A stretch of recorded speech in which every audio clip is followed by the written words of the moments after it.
नमस्कार विद्यार्थी मित्रांनो, VJC स्टडीच्या यूट्यूब चॅनलवरती आपलं स्वागत आहे. आपण MPSC क्वेश्चन ॲनालिसिस पाहतोय. त्याच्यातले जे पॉलिटीचे PYQ आहेत अगदी 2011 पासून 2025 पर्यंत. तर याचं अगदी परीक्षाभिमुख परिपूर्ण विश्लेषण करणारी ही एक लेक्चर सिरीज आहे. याच्यातलं पुढचं लेक्चर आज आपण मूलभूत हक्क म्हणजेच फंडामेंटल राईट जे आहेत तर त्याच्यावरती जेवढे प्रश्न आलेले आहेत ह्या प्रश्नांची संख्या जास्त आहे. म्हणजे अगदी 200पेक्षा जास्त प्रश्नांचं आज आपल्याला विश्लेषण करायचं आहे. हे जे मूलभूत हक्कांबद्दलचं जे लेक्चर असेल तर ते आपण 2 भागात डिवाइड करतोय. पहिल्या भागात आपण 100 प्रश्न आणि दुसऱ्या भागात आपण 100 प्रश्न. तर जर का 200 प्रश्न आपण एकत्र घेतले असते तर ते जवळजवळ 2.5-3 तासाचं लेक्चर झालं असतं. आणि 2.5-3 तास तुम्ही जर का यूट्यूबला पिक्चर सोडून लेक्चर ऐकलं तर ते म्हणजे खूप भयावह झालं असतं. त्याच्यासाठी आपण हे 2 भागात डिवाइड करतो. म्हणजे तुमचीही गैरसोय नको आणि माझीही गैरसोय नको, कारण प्रत्येक भाग किंवा प्रत्येक प्रश्नाचं अगदी एकदम व्यवस्थितपणे आपल्याला विश्लेषण करता यावं या अनुषंगानं आपण हे लेक्चर जे आहे मूलभूत हक्काचं 2 भागात डिवाइड करतोय. मूलभूत हक्काचं लेक्चर करत असण्याच्या अगोदर पाठीमागचे जे लेक्चर्स आहेत ज्याच्यामध्ये आपण जवळजवळ आत्तापर्यंत 500+ प्रश्नांचं विश्लेषण पाहिलेलं आहे. आपण 2700+ प्रश्नांचं विश्लेषण पाहणार आहोत. मागचे लेक्चर्स पाहिले नसतील तर मागचे लेक्चर्स पहा आणि मग मूलभूत हक्कावरती या. मूलभूत हक्क हा सर्वांच्या आवडीचा टॉपिक आहे. बऱ्याचशा जणांनी याच्यावरती भरपूर वाचलं आहे. म्हणजे M. लक्ष्मीकांत सरांचं पुस्तक वाचलं असेल, तुकाराम जाधव सरांचं पुस्तक वाचलं असेल, इतर जी काही खाजगी कोचिंग क्लासेसच्या नोट्स असतील किंवा पुस्तकं असतील ती तुम्ही वाचली आहेत. तुमच्या ओन नोट्ससुद्धा तुम्ही बनवल्या असतील, त्यासुद्धा तुम्ही वाचलेल्या असतील. आता हे बेसिक जे आहे मूलभूत हक्कांचं ते सगळ्यांनाच माहीत आहे. म्हणजे अमेरिकेच्या संविधानातून घेतले, त्याच्यामध्ये भारताच्या परिस्थितीला अनुसरून बदल करण्यात आले. याची जर का हानी झाली तर तुम्हाला सर्वोच्च न्यायालयात किंवा उच्च न्यायालयात दाद मागता येते. हे सगळं आपल्याला माहीत आहे. 12 ते 35 भाग 3 हे मूलभूत हक्क आहेत, हे सगळ्यांना माहीत आहे. परंतु याच्या पलीकडे जाऊन ज्यावेळेस आपण मूलभूत हक्कांचे अभ्यास घटक पाहतो तर मूलभूत हक्कांचा अभ्यास करताना कुठल्या कुठल्या अभ्यास घटकांचा अभ्यास करणं गरजेचं आहे हे मात्र बऱ्याचशा जणांना माहीत नाही. त्याच्यातले महत्त्वाचे मी 7-8 अभ्यास घटक बाजूला काढलेले आहेत. हे जर का तुम्ही अभ्यासलं तर प्री बरोबरच डिस्क्रिप्टिव्हच्या मेन्सचा सुद्धा अभ्यास तुमचा या अभ्यास घटकाच्या माध्यमातून पूर्ण होईल याची मी तुम्हाला शाश्वती देतो.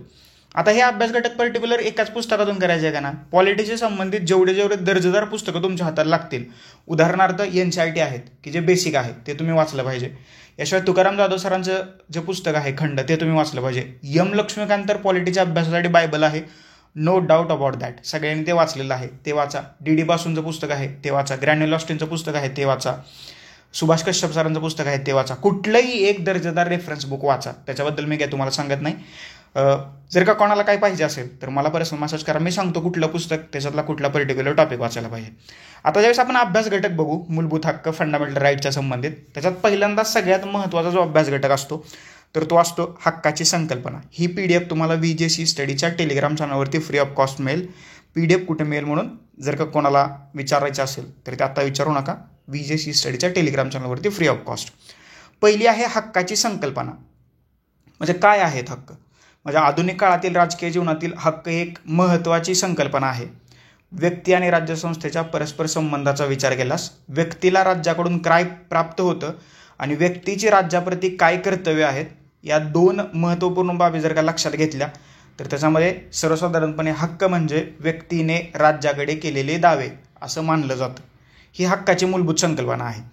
हक्कांची आवश्यकता काय असते हे NCERTचा पार्ट आहे थोडासा. नागरिकांच्या सर्वांगीण विकासासाठी हक्क गरजेचे असतात. सामाजिक विकासासाठी ते आत्ता आवश्यक असतात. अधिसत्तेच्या मनमानी कारभारावरती निर्बंध लादणाऱ्या तरतुदी म्हणून ते आवश्यक असतात आणि लोकशाहीच्या दृढीकरणासाठी ते आवश्यक असतात. हे सगळे घटक मी तुम्हाला इंडियन कॉन्स्टिट्यूशन ॲट वर्क, भारतीय संविधान तत्व आणि व्यवहार ह्या इयत्ता 11वीच्या NCERTच्या लेक्चर सिरीजमध्ये सांगितलेलं आहे किंवा पॉलिटिकल थिअरीच्या NCERTच्या लेक्चर्समध्ये सांगितलेलं आहे. ती लेक्चर सिरीज पाहून घ्या. पहिल्यांदा तुम्हाला हक्काची संकल्पना म्हणजे कन्सेप्ट ऑफ फंडामेंटल राईट्स ही तुम्हाला माहीत पाहिजे. त्याच्यासाठी तुम्ही NCERT वाचलं पाहिजे. पहिला घटक. दुसरा घटक आहे हक्कासंबंधीच्या घटनात्मक तरतुदी. आता हे मी तुम्हाला सुरुवातीलाच का सांगतोय, नंतर मी सांगणार नाही आहे. नंतर एक्सप्लेनेशन करायला खूप वेळ जातो, त्याच्यामुळे नंतर प्रश्नाचं उत्तर आणि जर का एखादा ऑड प्रश्न आला तर त्याचं व्यवस्थितपणे विश्लेषण करण्याचा प्रयत्न करूया. आता मूलभूत हक्क हे कुठून कुठपर्यंत आहेत तर कलम 12 ते 35 इथं तुम्हाला मूलभूत हक्क दिसतात. कलम 12 राज्यसंस्थेची व्याख्या दिलेली आहे. कलम 13 असे कायदे की जे मूलभूत हक्कांवरती गदा आणतील असे कायदे ऑटोमॅटिकली शून्य होत होतील अशी तरतूद कलम 13 करण्यात आलेली आहे. याच्यानंतर 14 ते 18 समतेचा हक्क आहे. 19 ते 22 स्वातंत्र्याचा हक्क आहे. 23 आणि 24 शोषणाविरुद्धचा किंवा पिळवणुकीविरुद्धचा हक्क आहे. 25 ते 28 धार्मिक स्वातंत्र्याचा हक्क आहे. 29 आणि 30मध्ये सांस्कृतिक आणि शैक्षणिक हक्क आहे. संपत्तीचा हक्क जो होता कलम 31मध्ये तर तो आता रद्द करण्यात आलेला आहे. आणि घटनात्मक उपाययोजनाचा हक्क कलम 32 हे आपण नंतर खाली बघूया. त्याच्यामध्ये 5 रीट्स ज्या आहेत तर त्या अतिशय महत्त्वाच्या या 5 रीट्स आहेत. याच्यानंतर मूलभूत हक्कांची काही वैशिष्ट्ये आहेत, ती वैशिष्ट्यसुद्धा आपल्याला माहीत असणं गरजेचं आहे.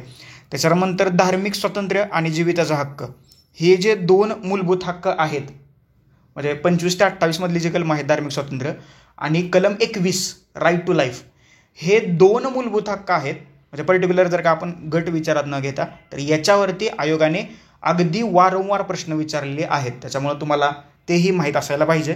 हे बऱ्याचशा जणांना माहीत आहे, परंतु अभ्यास घटक म्हणून ते तुम्हाला मी फक्त सांगतोय.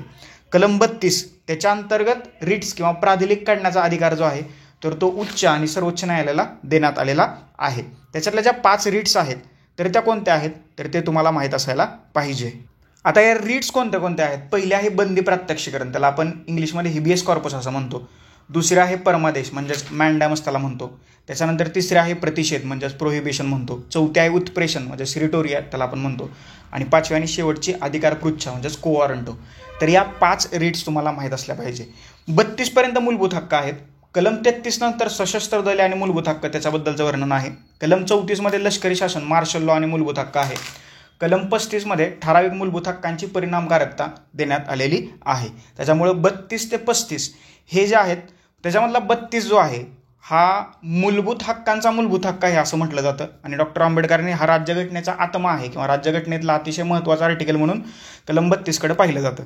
त्याच्यानंतर आणीबाणी आणि मूलभूत हक्क, म्हणजे आणीबाणीत मूलभूत हक्क म्हणजे काढून घेतले जातात का तर ते कसे घेतले जातात, म्हणजे 20 आणि 21 त्याच्यामध्ये रेफरन्स काय आहे हे तुम्ही त्याच्याबद्दल वाचलेलं असलं पाहिजे. त्याच्यानंतर मूलभूत हक्कांचं महत्त्व आणि न्यायालयाचे निर्णय, उदाहरणार्थ मनेका गांधी जी केस आहे 1978ची, तर या केसमध्ये राईट टू लाईफला अधिक ग्लोरिफाय करण्यात आलं. त्याच्या अगोदरचे खटले आणि त्याच्यानंतरचे खटले याचं सुद्धा तुम्हाला तुलनात्मक अभ्यास करता आले पाहिजे. ते मी तुम्हाला लेक्चरमध्ये सांगेन. इथं ज्यावेळेस रेफरन्स येईल खटल्यांचा तर त्याचा आपण एक्सप्लेनेशन करण्याचा प्रयत्न करू, परंतु हे लेक्चरमध्ये मी तुम्हाला अधिक डिटेलमध्ये सांगू शकतो. त्याच्यानंतर मूलभूत हक्कांवरील टीका, मूलभूत हक्कांवरती टीकासुद्धा केल्या जातात. तर त्या टीका कोणत्या आहेत? या टीका तुम्हाला आत्ता महत्त्वाच्या नाही आहेत. या टीका तुम्हाला ज्यावेळेस तुम्ही डिस्क्रिप्टिव्ह पॅटर्ननुसार प्रश्नांची उत्तरं लिहाल तर त्यावेळेस त्या टीका ज्या आहेत तर त्या अतिशय महत्त्वाची भूमिका पार पाडणार आहेत. म्हणजे आता बघा, ह्याच्यावरची एक महत्त्वाची टीका सांगायची झालं मूलभूत हक्कांची, तर भारतीय संविधानात प्रतिबंधात्मक स्थानबद्धतेचाही समावेश आहे. म्हणजे तुम्हाला स्थानबद्धतेत ठेवलं जाऊ शकतं जर का तुमच्याकडून धोका आहे असं समजलं तर. म्हणजे 8K पूर्वीचं म्हणजे वादळापूर्वीची शांतता म्हणून तुम्हाला स्थानबद्धतेत ठेवलं जातं. तर ही जी मूलभूत हक्क आहे, हा जो मूलभूत हक्क आहे तर तो लोकशाही विरोधी मानला जातो. तर अशा वेगवेगळ्या टीका ज्या आहेत तर त्या मूलभूत हक्कांवरती केल्या जातात. या तुम्हाला आन्सर रायटिंगसाठी कामी येणार आहेत. त्याच्यामुळे त्याही टीका तुम्हाला माहीत असल्या पाहिजेत किंवा माहीत असायला पाहिजेत. ओके, तर अशा रीतीनं हे जे 7-8 अभ्यास घटक आहेत तर ते 7-8 अभ्यास घटक तुम्ही पाहून घ्या किंवा याचा अभ्यास करा. आणि याच्या बाहेर आयोगाने आजपर्यंत प्रश्न विचारलेला नाही. हे जे मी तुम्हाला 7-8 अभ्यास घटक सांगितलेले आहेत मूलभूत हक्कांचा अभ्यास करताना तेवढ्याच अभ्यास घटकांचा अभ्यास किंवा तेच वाचायचं तुम्हाला आहे. चलो, आत्ता आपण ॲक्च्युअल प्रश्नांना हात घालूया आणि वन बाय वन प्रश्न पाहूया. बघा, मूलभूत हक्क तुम्ही बऱ्याच वेळेला वाचलेले आहेत आणि याच्याबद्दल तुम्हाला डिटेलमध्ये माहिती आहे. त्याच्यामुळं याचं काही जादा अगदी पार कोर एक्सप्लेनेशन करण्याची काही गरज नाही आहे, कारण हे सगळ्यांनी वाचले. जिथं जिथं एक्सप्लेनेशनची गरज आहे तर तिथं तिथं मी तुम्हाला डिटेलमध्ये सांगण्याचा प्रयत्न करीन.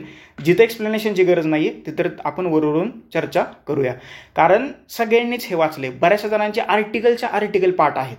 त्याच्यामुळं माझं काही म्हणजे मी जर का चुकलो तर तुम्ही मला करेक्ट करा कमेंट बॉक्समध्ये. म्हणजे चुकणार नाही याची मला गॅरंटी आहे. चुकून एखादी चूक जर का झाली तर मूलभूत हक्कांच्या बाबतीत तर तो तुमचा मूलभूत हक्क आहे, तुम्ही मला करेक्ट करा. चलो, सुरुवात करूया. पहिला प्रश्न आहे, कोणती जोडी अयोग्यरित्या जुळलेली आहे? म्हणजे चुकीची जुळलेली जोडी आहे तर ती बाजूला काढायची आहे. भेदभाव करण्यास मनाई, हे बरोबर आहे कलम 15. संमेलनाचा हक्क म्हणजे एकत्र जमण्याचा हक्क जो आहे तर तो मूलभूत हक्क आहे कलम 19 नुसार, बरोबर आहे. जीवित संरक्षणाचा अधिकार कलम 20 आहे का? नाही, हे चुकले. कलम 21 अंतर्गत ही तरतूद करण्यात आलेली आहे. आणि घटनात्मक उपाययोजनाचा अधिकार कलम 32 मगाशी सांगितलं तर हेही बरोबर आहे. अ, ब आणि ड आहे तर ते बरोबर आहे. क जे विधान आहे तर ते चूक आहे, याचं उत्तर आहे पर्याय क्रमांक 3. क विधान आहे तर ते चुकीचं आहे.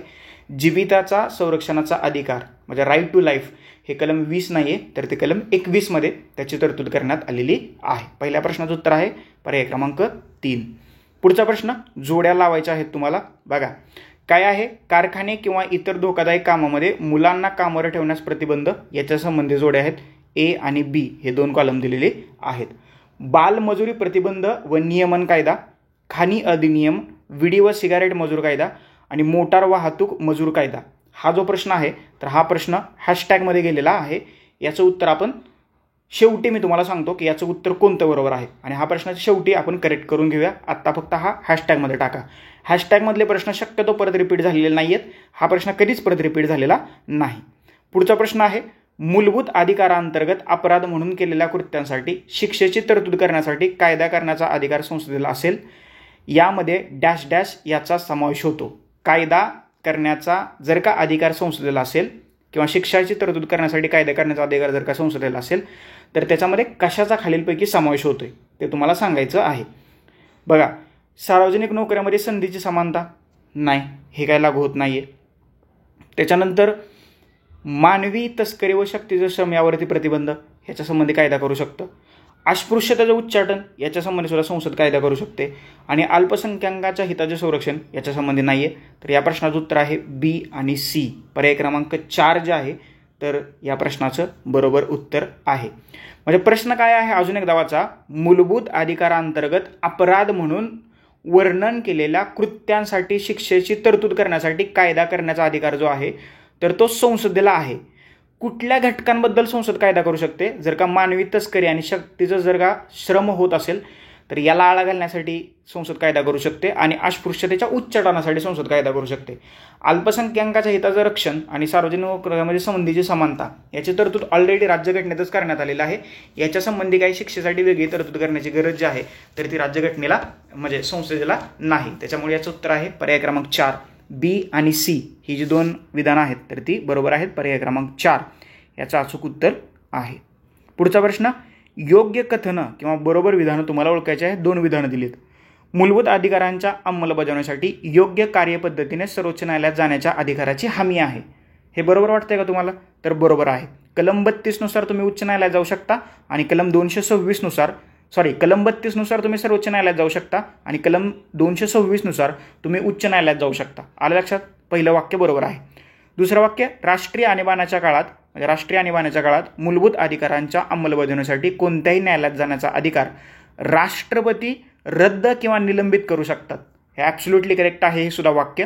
इथं राज्यपालांना कोणताही अधिकार नाही मूलभूत हक्कांच्या बाबतीत. म्हणजे जर का आणीबाणी लागू झाली असेल, नॅशनल इमर्जन्सी राष्ट्रीय आणीबाणी जर का लागू झाली असेल तर तिथं मूलभूत अधिकारांच्या अंमलबजावणीसाठी कोणत्याही न्यायालयात जाण्याचा अधिकार राष्ट्रपती रद्द किंवा निलंबित करू शकतात. हे लक्षात ठेवा. हे अतिशय महत्त्वाची असणारी गोष्ट जी आहे तर इथं आहे. त्याच्यामुळे या प्रश्नाचं उत्तर आहे पर्याय क्रमांक 3. ए आणि बी ही जी 2 विधानं आहेत तर ती दोन्हीच्या 2 विधानं तुम्हाला बरोबर असल्याचं दिसतंय. आणि ही जी आणीबाणीच्या काळात मूलभूत हक्क निलंबित किंवा रद्द करण्याची तरतूद जी आहे तर ती आपण कोणाकडून घेतली? मागच्या लेक्चरमध्ये मी तुम्हाला सांगितलं होतं तर जर्मनीच्या वायमर संविधानाकडून.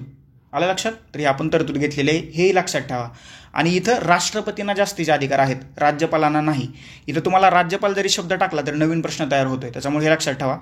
ज्या काही गोष्टींवरती संभाव्य प्रश्न आहे तर अशी वाक्य तुम्ही नोट डाऊन करून ठेवा.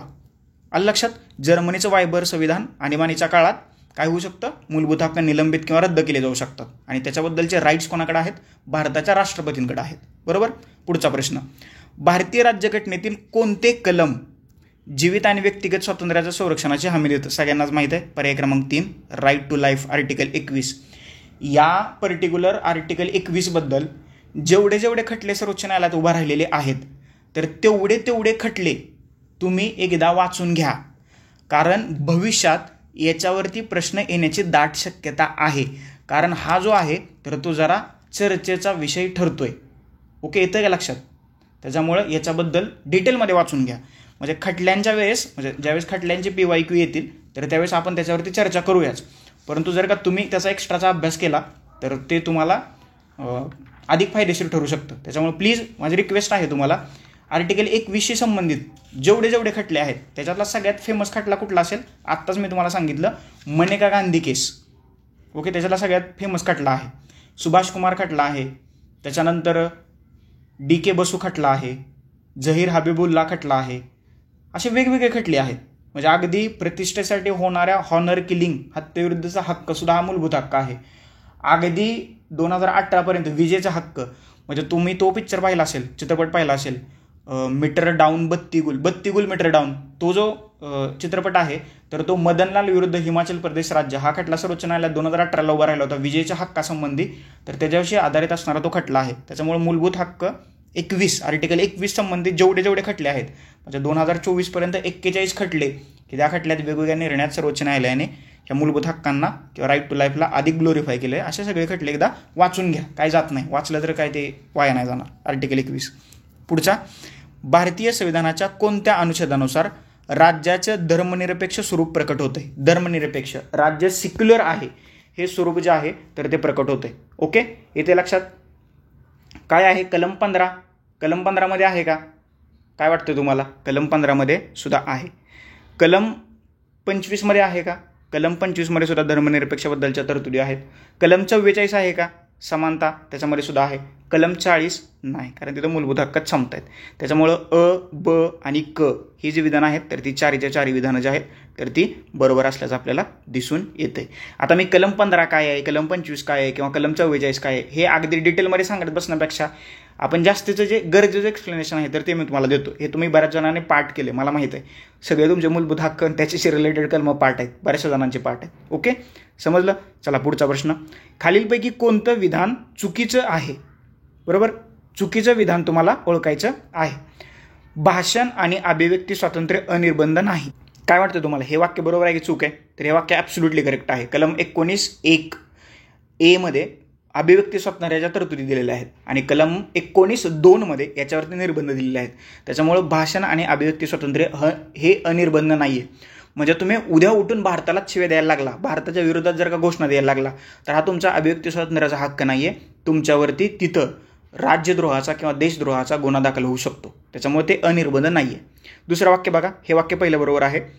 भाषण स्वातंत्र्यामध्ये शांत राहण्याचा अधिकार देखील गृहीत आहे, हे सुद्धा बरोबर आहे. म्हणजे तुम्ही न बोलण्याचा किंवा मौन बाळगण्याचा अधिकार सुद्धा आहे. त्याच्यामुळं दुसरं वाक्य बरोबर आहे. माहितीचा अधिकार हा अभिव्यक्ती स्वातंत्र्याचा अविभाज्य भाग आहे, हे सुद्धा वाक्य बरोबर आहे. म्हणजे माहिती मिळवणं, 2005चा जो माहितीचा अधिकाराचा कायदा आहे तर तो माहितीचा अधिकार हा सुद्धा अभिव्यक्ती स्वातंत्र्याचा अधिकार आहे. म्हणजे जर का तुम्हाला कोण माहिती नाकारत असेल तर तुमच्या मूलभूत हक्कांवरती गदा आली असं समजलं जातं. पहिली 3 वाक्य बरोबर आहे. चौथं वाक्य बघा, राष्ट्रीय ध्वज फडकवणं हे अभिव्यक्तीचं प्रतीक आहे जे अनुच्छेद 19(1)(a)च्या कक्षेमध्ये येत नाही. येत नाही आहे, ते येतं, हे लक्षात ठेवा, येते. ओके, समजलं. राष्ट्रध्वज फडकावणं हे अभिव्यक्ती स्वातंत्र्य 19(1)(a) अंतर्गत येतं. 19(1)(a) अंतर्गत एक वेगळं लेक्चर भारतीय संविधानाच्या लेक्चर सिरीजच्या अंतर्गत घेतलेलं आहे. ते लेक्चर न विसरता पहा. म्हणजे तुम्हाला अभिव्यक्ती स्वातंत्र्य, राईट टू एक्सप्रेशन हे काय आहे ते तुम्हाला अगदी व्यवस्थितपणे समजेल. ओके, ते वेगळे लेक्चर पहा. ह्याच्याबद्दल मी इथं काही डिटेलमध्ये सांगत नाही. चौथं वाक्य आहे तर ते चुकीचं आहे आणि ते आपलं उत्तर आहे. समजलं. चलो पुढचा प्रश्न, योग्य कथनं ओळखायचे आहेत, म्हणजे बरोबर वाक्य तुम्हाला ओळखायचं आहे. भारतीय संविधानाचा अनुच्छेद 17 हे अस्पृश्यता निर्मूलनाशी संबंधित आहे. ऑब्व्हियसली याच्याबद्दल काही डाऊटच नसायला पाहिजे. बरोबर आहे. अस्पृश्यता गुन्हे अधिनियम जून 1955 पासून अंमलात आला का? हे सुद्धा वाक्य बरोबर आहे. 1955चा कायदा. 1976 मध्ये अस्पृश्यता गुन्हे अधिनियमाचं नाव नागरी हक्क सुरक्षा कायदा असं बदलण्यात आलं, हे सुद्धा बरोबर आहे. 1955च्या कायद्याचं 1976 मध्ये जे नाव जे आहे तर ते बदलण्यात आलेलं आहे. That's it. ओके, त्याच्यामुळे पर्याय क्रमांक 4 जे आहे तर वरील 3च्या 3 वाक्य जे आहेत तर ती बरोबर आहेत. अस्पृश्यता निवारण कलम 17 माहिती आहे सगळ्यांना. चलो पुढचा प्रश्न, खालील विधानं विचारात घ्या. तुम्हाला 3 विधानं दिलेत आणि त्याच्यातलं तुम्हाला बरोबर विधान जे आहे तर ते ओळखायचं आहे. राज्यघटनेने अनिवार्य केलेल्या अनुदानित किंवा विना अनुदानित अल्पसंख्याक खाजगी संस्थांसाठी नियामक व्यवस्था तयार करण्याचा अधिकार राज्याला आहे. बरोबर आहे का? हा अधिकार राज्याला आहे का? तर आहे. That's it. शिक्षण हा राज्यसूचीतला विषय आहे, हे जास्तची माहिती. संविधान भाषिक आणि धार्मिक अल्पसंख्याकांना मान्यता देतं. परंतु वंश किंवा वांशिकतेवर आधारावर नाही. लक्षात ठेवा, भारतात अल्पसंख्याक दोनच रीतीनं ठरवले जातात. एक आहे भाषिक आणि दुसरं आहे धार्मिक. म्हणजे तुम्ही वांशिक अल्पसंख्याक असं कधी ऐकलंय का? राज्यघटनेत अशी कुठे तरतूद आहे का? नाही. त्याच्यामुळे हे विधान आहे तर ते बरोबर आहे. बहुसंख्याक समुदाय शैक्षणिक संस्थांची स्थापना आणि प्रशासन देखील करू शकतो आणि राज्यघटनेच्या कलम 30(1)A अंतर्गत विशेष अधिकारांचा उपभोग घेऊ शकतो. नाही. कलम 30मध्ये जे अल्पसंख्याक आहेत तर त्या अल्पसंख्याकांच्या मूलभूत हक्काचं वर्णन करण्यात आलं आहे. त्यांना शैक्षणिक संस्थांच्या संबंधित हे कलम 30 आहे. जे बहुसंख्याक समुदाय आहेत तर ते शैक्षणिक संस्था स्थापन करू शकतात, त्याचं प्रशासन देखील करू शकतात. परंतु राज्यघटनेच्या कलम 30(1)A नुसार त्यांना तिथं विशेष अधिकार देण्यात आलेले नाहीत. ते फक्त अल्पसंख्याकाशी संबंधित असणाऱ्या तरतुदी तिथं आहेत. त्याच्यामुळं क जे विधान आहे तर ते चुकीचं आहे. याच्यातलं पर्याय क्रमांक 2 याचं बरोबर आहे. ब आणि क हे जे विधान आहेत तर ती विधानं बरोबर आहेत. That's it. समजलीतपर्यंत ऑल क्लिअर. चलो पुढं. म्हणजे जर का तुम्हाला म्हणजे तुम्ही वाचलंच, हे 29 आणि 30 मध्ये दिले काय आर्टिकलमध्ये सांस्कृतिक आणि शैक्षणिक हक्क. आणि पर्टिक्युलर कलम 30 काय सांगते बघा, धार्मिक वा भाषिक अल्पसंख्याक. तिथं वंश वगैरे म्हटलंय का? नाही. धार्मिक किंवा भाषिक अल्पसंख्याकांना आपल्या निवडीनुसार शिक्षण संस्था स्थापन करण्याचा अधिकार आणि तो कलम 30 नुसार त्यांचा फंडामेंटल राईट किंवा मूलभूत हक्क आहे. ही गोष्ट लक्षात ठेवा. येते का लक्षात? अल्पसंख्याकांद्वारे स्थापित किंवा प्रशासित केल्या जाणाऱ्या कोणत्याही शैक्षणिक संस्थांची मालमत्ता अनिवार्यपणे संपादन करून त्या बदल्यात नुकसान भरपाई देण्याची तरतूद करणारा कायदा राज्य या कलमांतर्गत प्राप्त झाणाऱ्या अल्पसंख्याकाच्या हक्कावर निर्बंध येणार नाहीत अशी हमी देईल. आणि मग कलम 30(1) अजून काय सांगते बघा, कलम 30(1) मधील प्रशासन आणि स्थापना हे 2 शब्द संयुक्तपणे वाचावे लागतात. तिथं प्रशासन आणि स्थापना करण्याचा अधिकार जो आहे तर तो अल्पसंख्याकांनाच देण्यात आलेला आहे. येतं का लक्षात? कलम 1. Okay, that's it. इथपर्यंत समजलं? त्याच्यामुळं इथं बहुसंख्याकांना शैक्षणिक संस्था स्थापन करण्याचा अधिकार आहे, परंतु तो त्यांचा मूलभूत अधिकार नाही. येते लक्षात? समजलं? That's it. हे कलम 29 आणि 30 सांस्कृतिक आणि शैक्षणिक हक्क हे माहीत आहे तुम्हाला. चला पुढे जाऊया. योग्य कथनं ओळखायची आहेत. कुठलं बरोबर आहे ते ओळखायचं आहे. बघा, अनुच्छेद 33 संसदेला सशस्त्र दल, निमलष्करी दल, पोलीस दलातील सदस्यांचे मूलभूत अधिकार प्रतिबंधित किंवा रद्द करण्याचा अधिकार देतं. कलम 33 बद्दल हे त्यांनी सांगितलेलं आहे. सशस्त्र दल आणि मूलभूत हक्क मी मगाशीच तुम्हाला सांगितलेलं होतं. बरोबर आहे का? पहिलं वाक्य बरोबर आहे. अनुच्छेद 33चे उद्दिष्ट कर्तव्यांचं योग्य पालन सुनिश्चित करणं आणि सैन्यामध्ये शिस्त राखणं हे आहे. बरोबर आहे. हे सुद्धा बरोबर आहे. अनुच्छेद 33 अन्वये कायदे करण्याचा अधिकार राज्य विधिमंडळाला बहाल करण्यात आलेला आहे. नाही, सॉरी, हे विधान चुकीचं आहे. इथं जर का संसद असलं असतं तर ते बरोबर असलं असतं. त्याच्यामुळे हे विधान चुकीचं आहे. एकाच शब्दावरती प्रश्न फिरला आहे हे लक्षात ठेवा. त्याच्यामुळे शब्द ना शब्द जो आहे तर तो महत्त्वाचा आहे. ओके, समजलं? हा अधिकार कोणाला आहे? भारताच्या संसदेला. हे लक्षात ठेवा. ओके, त्याच्यामुळं कधी तुम्ही ऐकले का मिलिटरीतल्या सैनिकांनी त्यांची संस्था किंवा संघटना स्थापन केली आहे? असं होऊच शकत नाही, कारण त्यांना तो मूलभूत अधिकारच त्यांचा तो काढून घेतला आहे.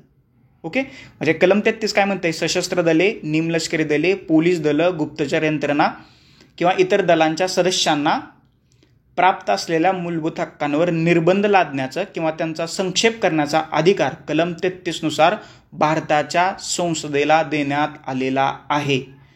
आपली कर्तव्य व्यवस्थितपणे पार पाडण्याची हमी आणि त्यांच्यामध्ये शिस्त राखण्याच्या हेतूने या तरतुदींचा घटनेत समावेश करण्यात आलेला आहे. हे कलम 33चं वर्णन ॲज इट इज. दोन्ही वाक्य तर बरोबर आहेत. तिसरं वाक्य आहे तर ते चुकीचं आहे. अ आणि ब बरोबर आहे. पर्याय क्रमांक 1 जे आहे तर याचं अचूक उत्तर आहे अ आणि ब ही 2 विधानं बरोबर आहेत. समजलं कलम 33? चलो आगे बढो. पुढचा प्रश्न आहे, खालील विधानं विचारात घ्या आणि त्याच्यातलं तुम्हाला बरोबर असणारं विधान जे आहे तर ते ओळखायचं आहे. अनुच्छेद 361 नुसार राज्यपाल आपल्या पदाच्या अधिकारांच्या वापराबद्दल आणि कर्तव्याच्या पालनाबद्दल केलेल्या कृतीबद्दल कोणत्याही न्यायालयास उत्तरदायी असणार नाही. हे बरोबर आहे विधान. हे चुकून जरा राज्यपालांचा प्रश्न आला पण पाहून घेऊया. हे राज्यपालामध्ये त्याचं एक्सप्लेनेशन मी तुम्हाला करतो. राज्यपाल आपल्या पदावर जोपर्यंत आहे तोपर्यंत त्यांच्या विरुद्ध कोणत्याही स्वरूपाची फौजदारी कारवाई करता येणार नाही अथवा चालू ठेवता येणार नाही.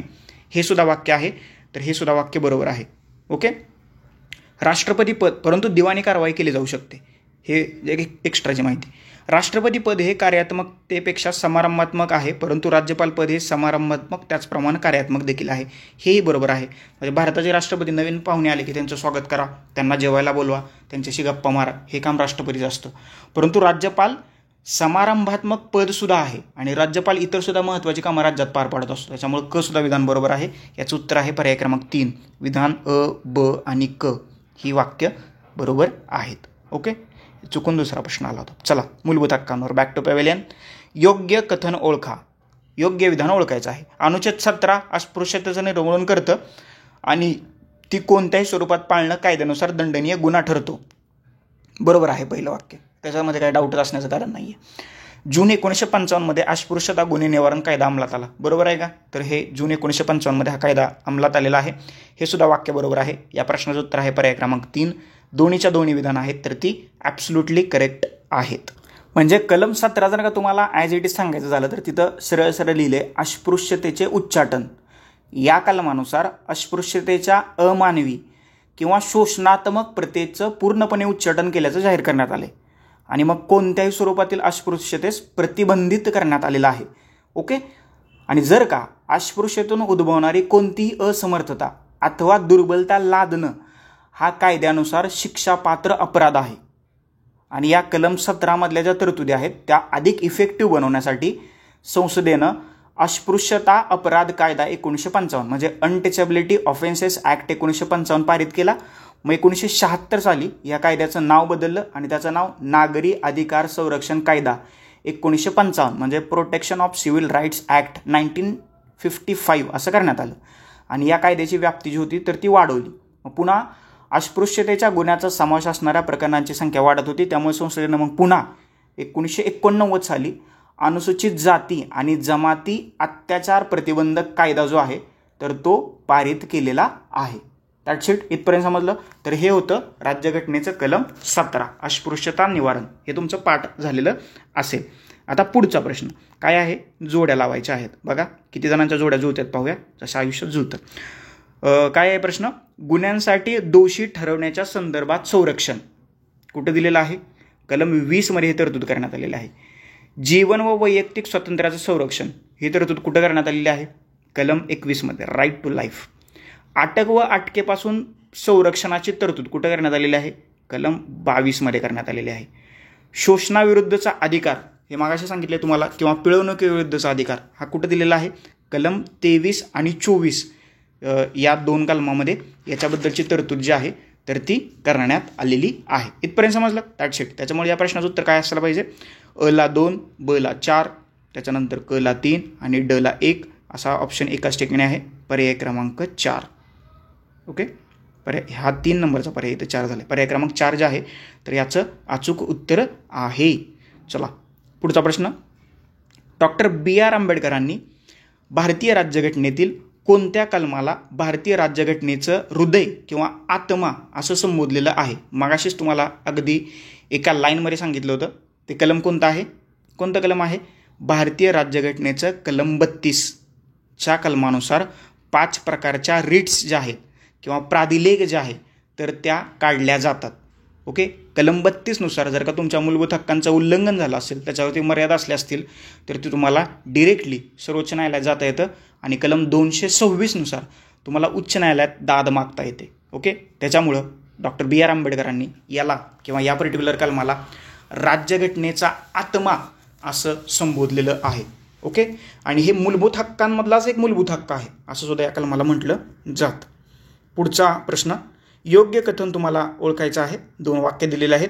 अ आहे कायद्यासमोर समानतेचा अधिकार आणि धार्मिक स्वातंत्र्याचा अधिकार नागरिक व परकीय यांना सुद्धा उपलब्ध आहे. ओके. समानतेचा अधिकार कलम 14, धार्मिक स्वातंत्र्याचा अधिकार 23 आणि 24, अभिव्यक्ती स्वातंत्र्याचा अधिकार किंवा एकत्र जमण्याचा किंवा संमेलनाचा अधिकार नागरिक व परकीय यांना उपलब्ध आहे. ओके. हे सगळं तुम्हाला बरोबर विधान ओळखायचं आहे. कायद्यासमोर समता, धार्मिक स्वातंत्र्य पहिलं वाक्य बरोबर आहे. अभिव्यक्ती स्वातंत्र्य आणि संमेलनाचा अधिकार हे वाक्य बरोबर चुकीचं आहे. त्याच्यामुळे पर्याय क्रमांक 1 जो आहे तर ते उत्तर आहे अ वाक्य बरोबर आहे. बघा 15, 16, 19, 15, 16, 19, 29 आणि 30 ही जी 5 कलमं आहेत तर ती फक्त भारतीय नागरिकांनाच लागू आहेत. 15, 16, 19, 29 आणि 30 ही 5 कलमं लक्षात ठेवा. हे जे 5 फंडामेंटल राईट्स आहेत तर ते फक्त आणि फक्त भारतीय नागरिकांनाच लागू आहेत. इतर नागरिकांना ते लागू नाहीत किंवा परकीय व्यक्तींना ते एक्सप्रेस किंवा त्याचा अनुभव घेता येत नाही. That's it. हे हाताच्या बोटावरती लक्षात ठेवायचे. 15, 16, 19, 29 आणि 30. That's it. समजली इथपर्यंत? चलो आगे बढो. पुढचा प्रश्न. संविधानानुसार बंदी प्रात्यक्षिकरण याचिकेमध्ये अनुच्छेद डॅश डॅश अंतर्गत हमी दिलेल्या मूलभूत अधिकारांचं रक्षण करण्याचा प्रयत्न केला जातो. बंदी प्रात्यक्षिकरण, आता हे काय आहे तर बंदी प्रात्यक्षिकरण ही एक रीट आहे. रीट किंवा त्याला आपण मराठीत काय म्हणतो, प्राधिलेख आहे. बरोबर. आणि हा प्राधिलेख कुठल्या कलमानुसार काढला जातो? मागाशी मी कलमाचा जो नाव आहे तर ते कलम मी तुम्हाला सांगितलं, बंदी प्रात्यक्षिकरण किंवा रीटचं कलम 32. ओके. आणि या बंदी प्रात्यक्षिकरण किंवा त्याला इंग्लिशमध्ये आपण हेबियस कॉर्पस असं म्हणतो. हेबियस कॉर्पस म्हणजे काय? शरीर बाळगणं, टू हॅव अ बॉडी, याचा त्याचा अर्थ होतो. म्हणजे एखाद्या व्यक्तीस अटक झाली असल्यास अटकेच्या कारणांची वैधता तपासण्यासाठी आणि ती वैध नसल्यास अटक केलेल्या व्यक्तीला मुक्त करण्यासाठी या अर्जाचा अवलंब जो आहे तर तो केला जातो. ओके. कलम 20 आणि 21 अंतर्गत असलेले हक्क आणीबाणीमध्ये निलंबित केले जाऊ शकणार नाहीत असा महत्त्वपूर्ण बदल जो आहे तर तो 44व्या घटना दुरुस्तीने केला होता. आणि हे जो बदल आहे तर तो हेबियस कॉर्पसशी संबंधित आहे.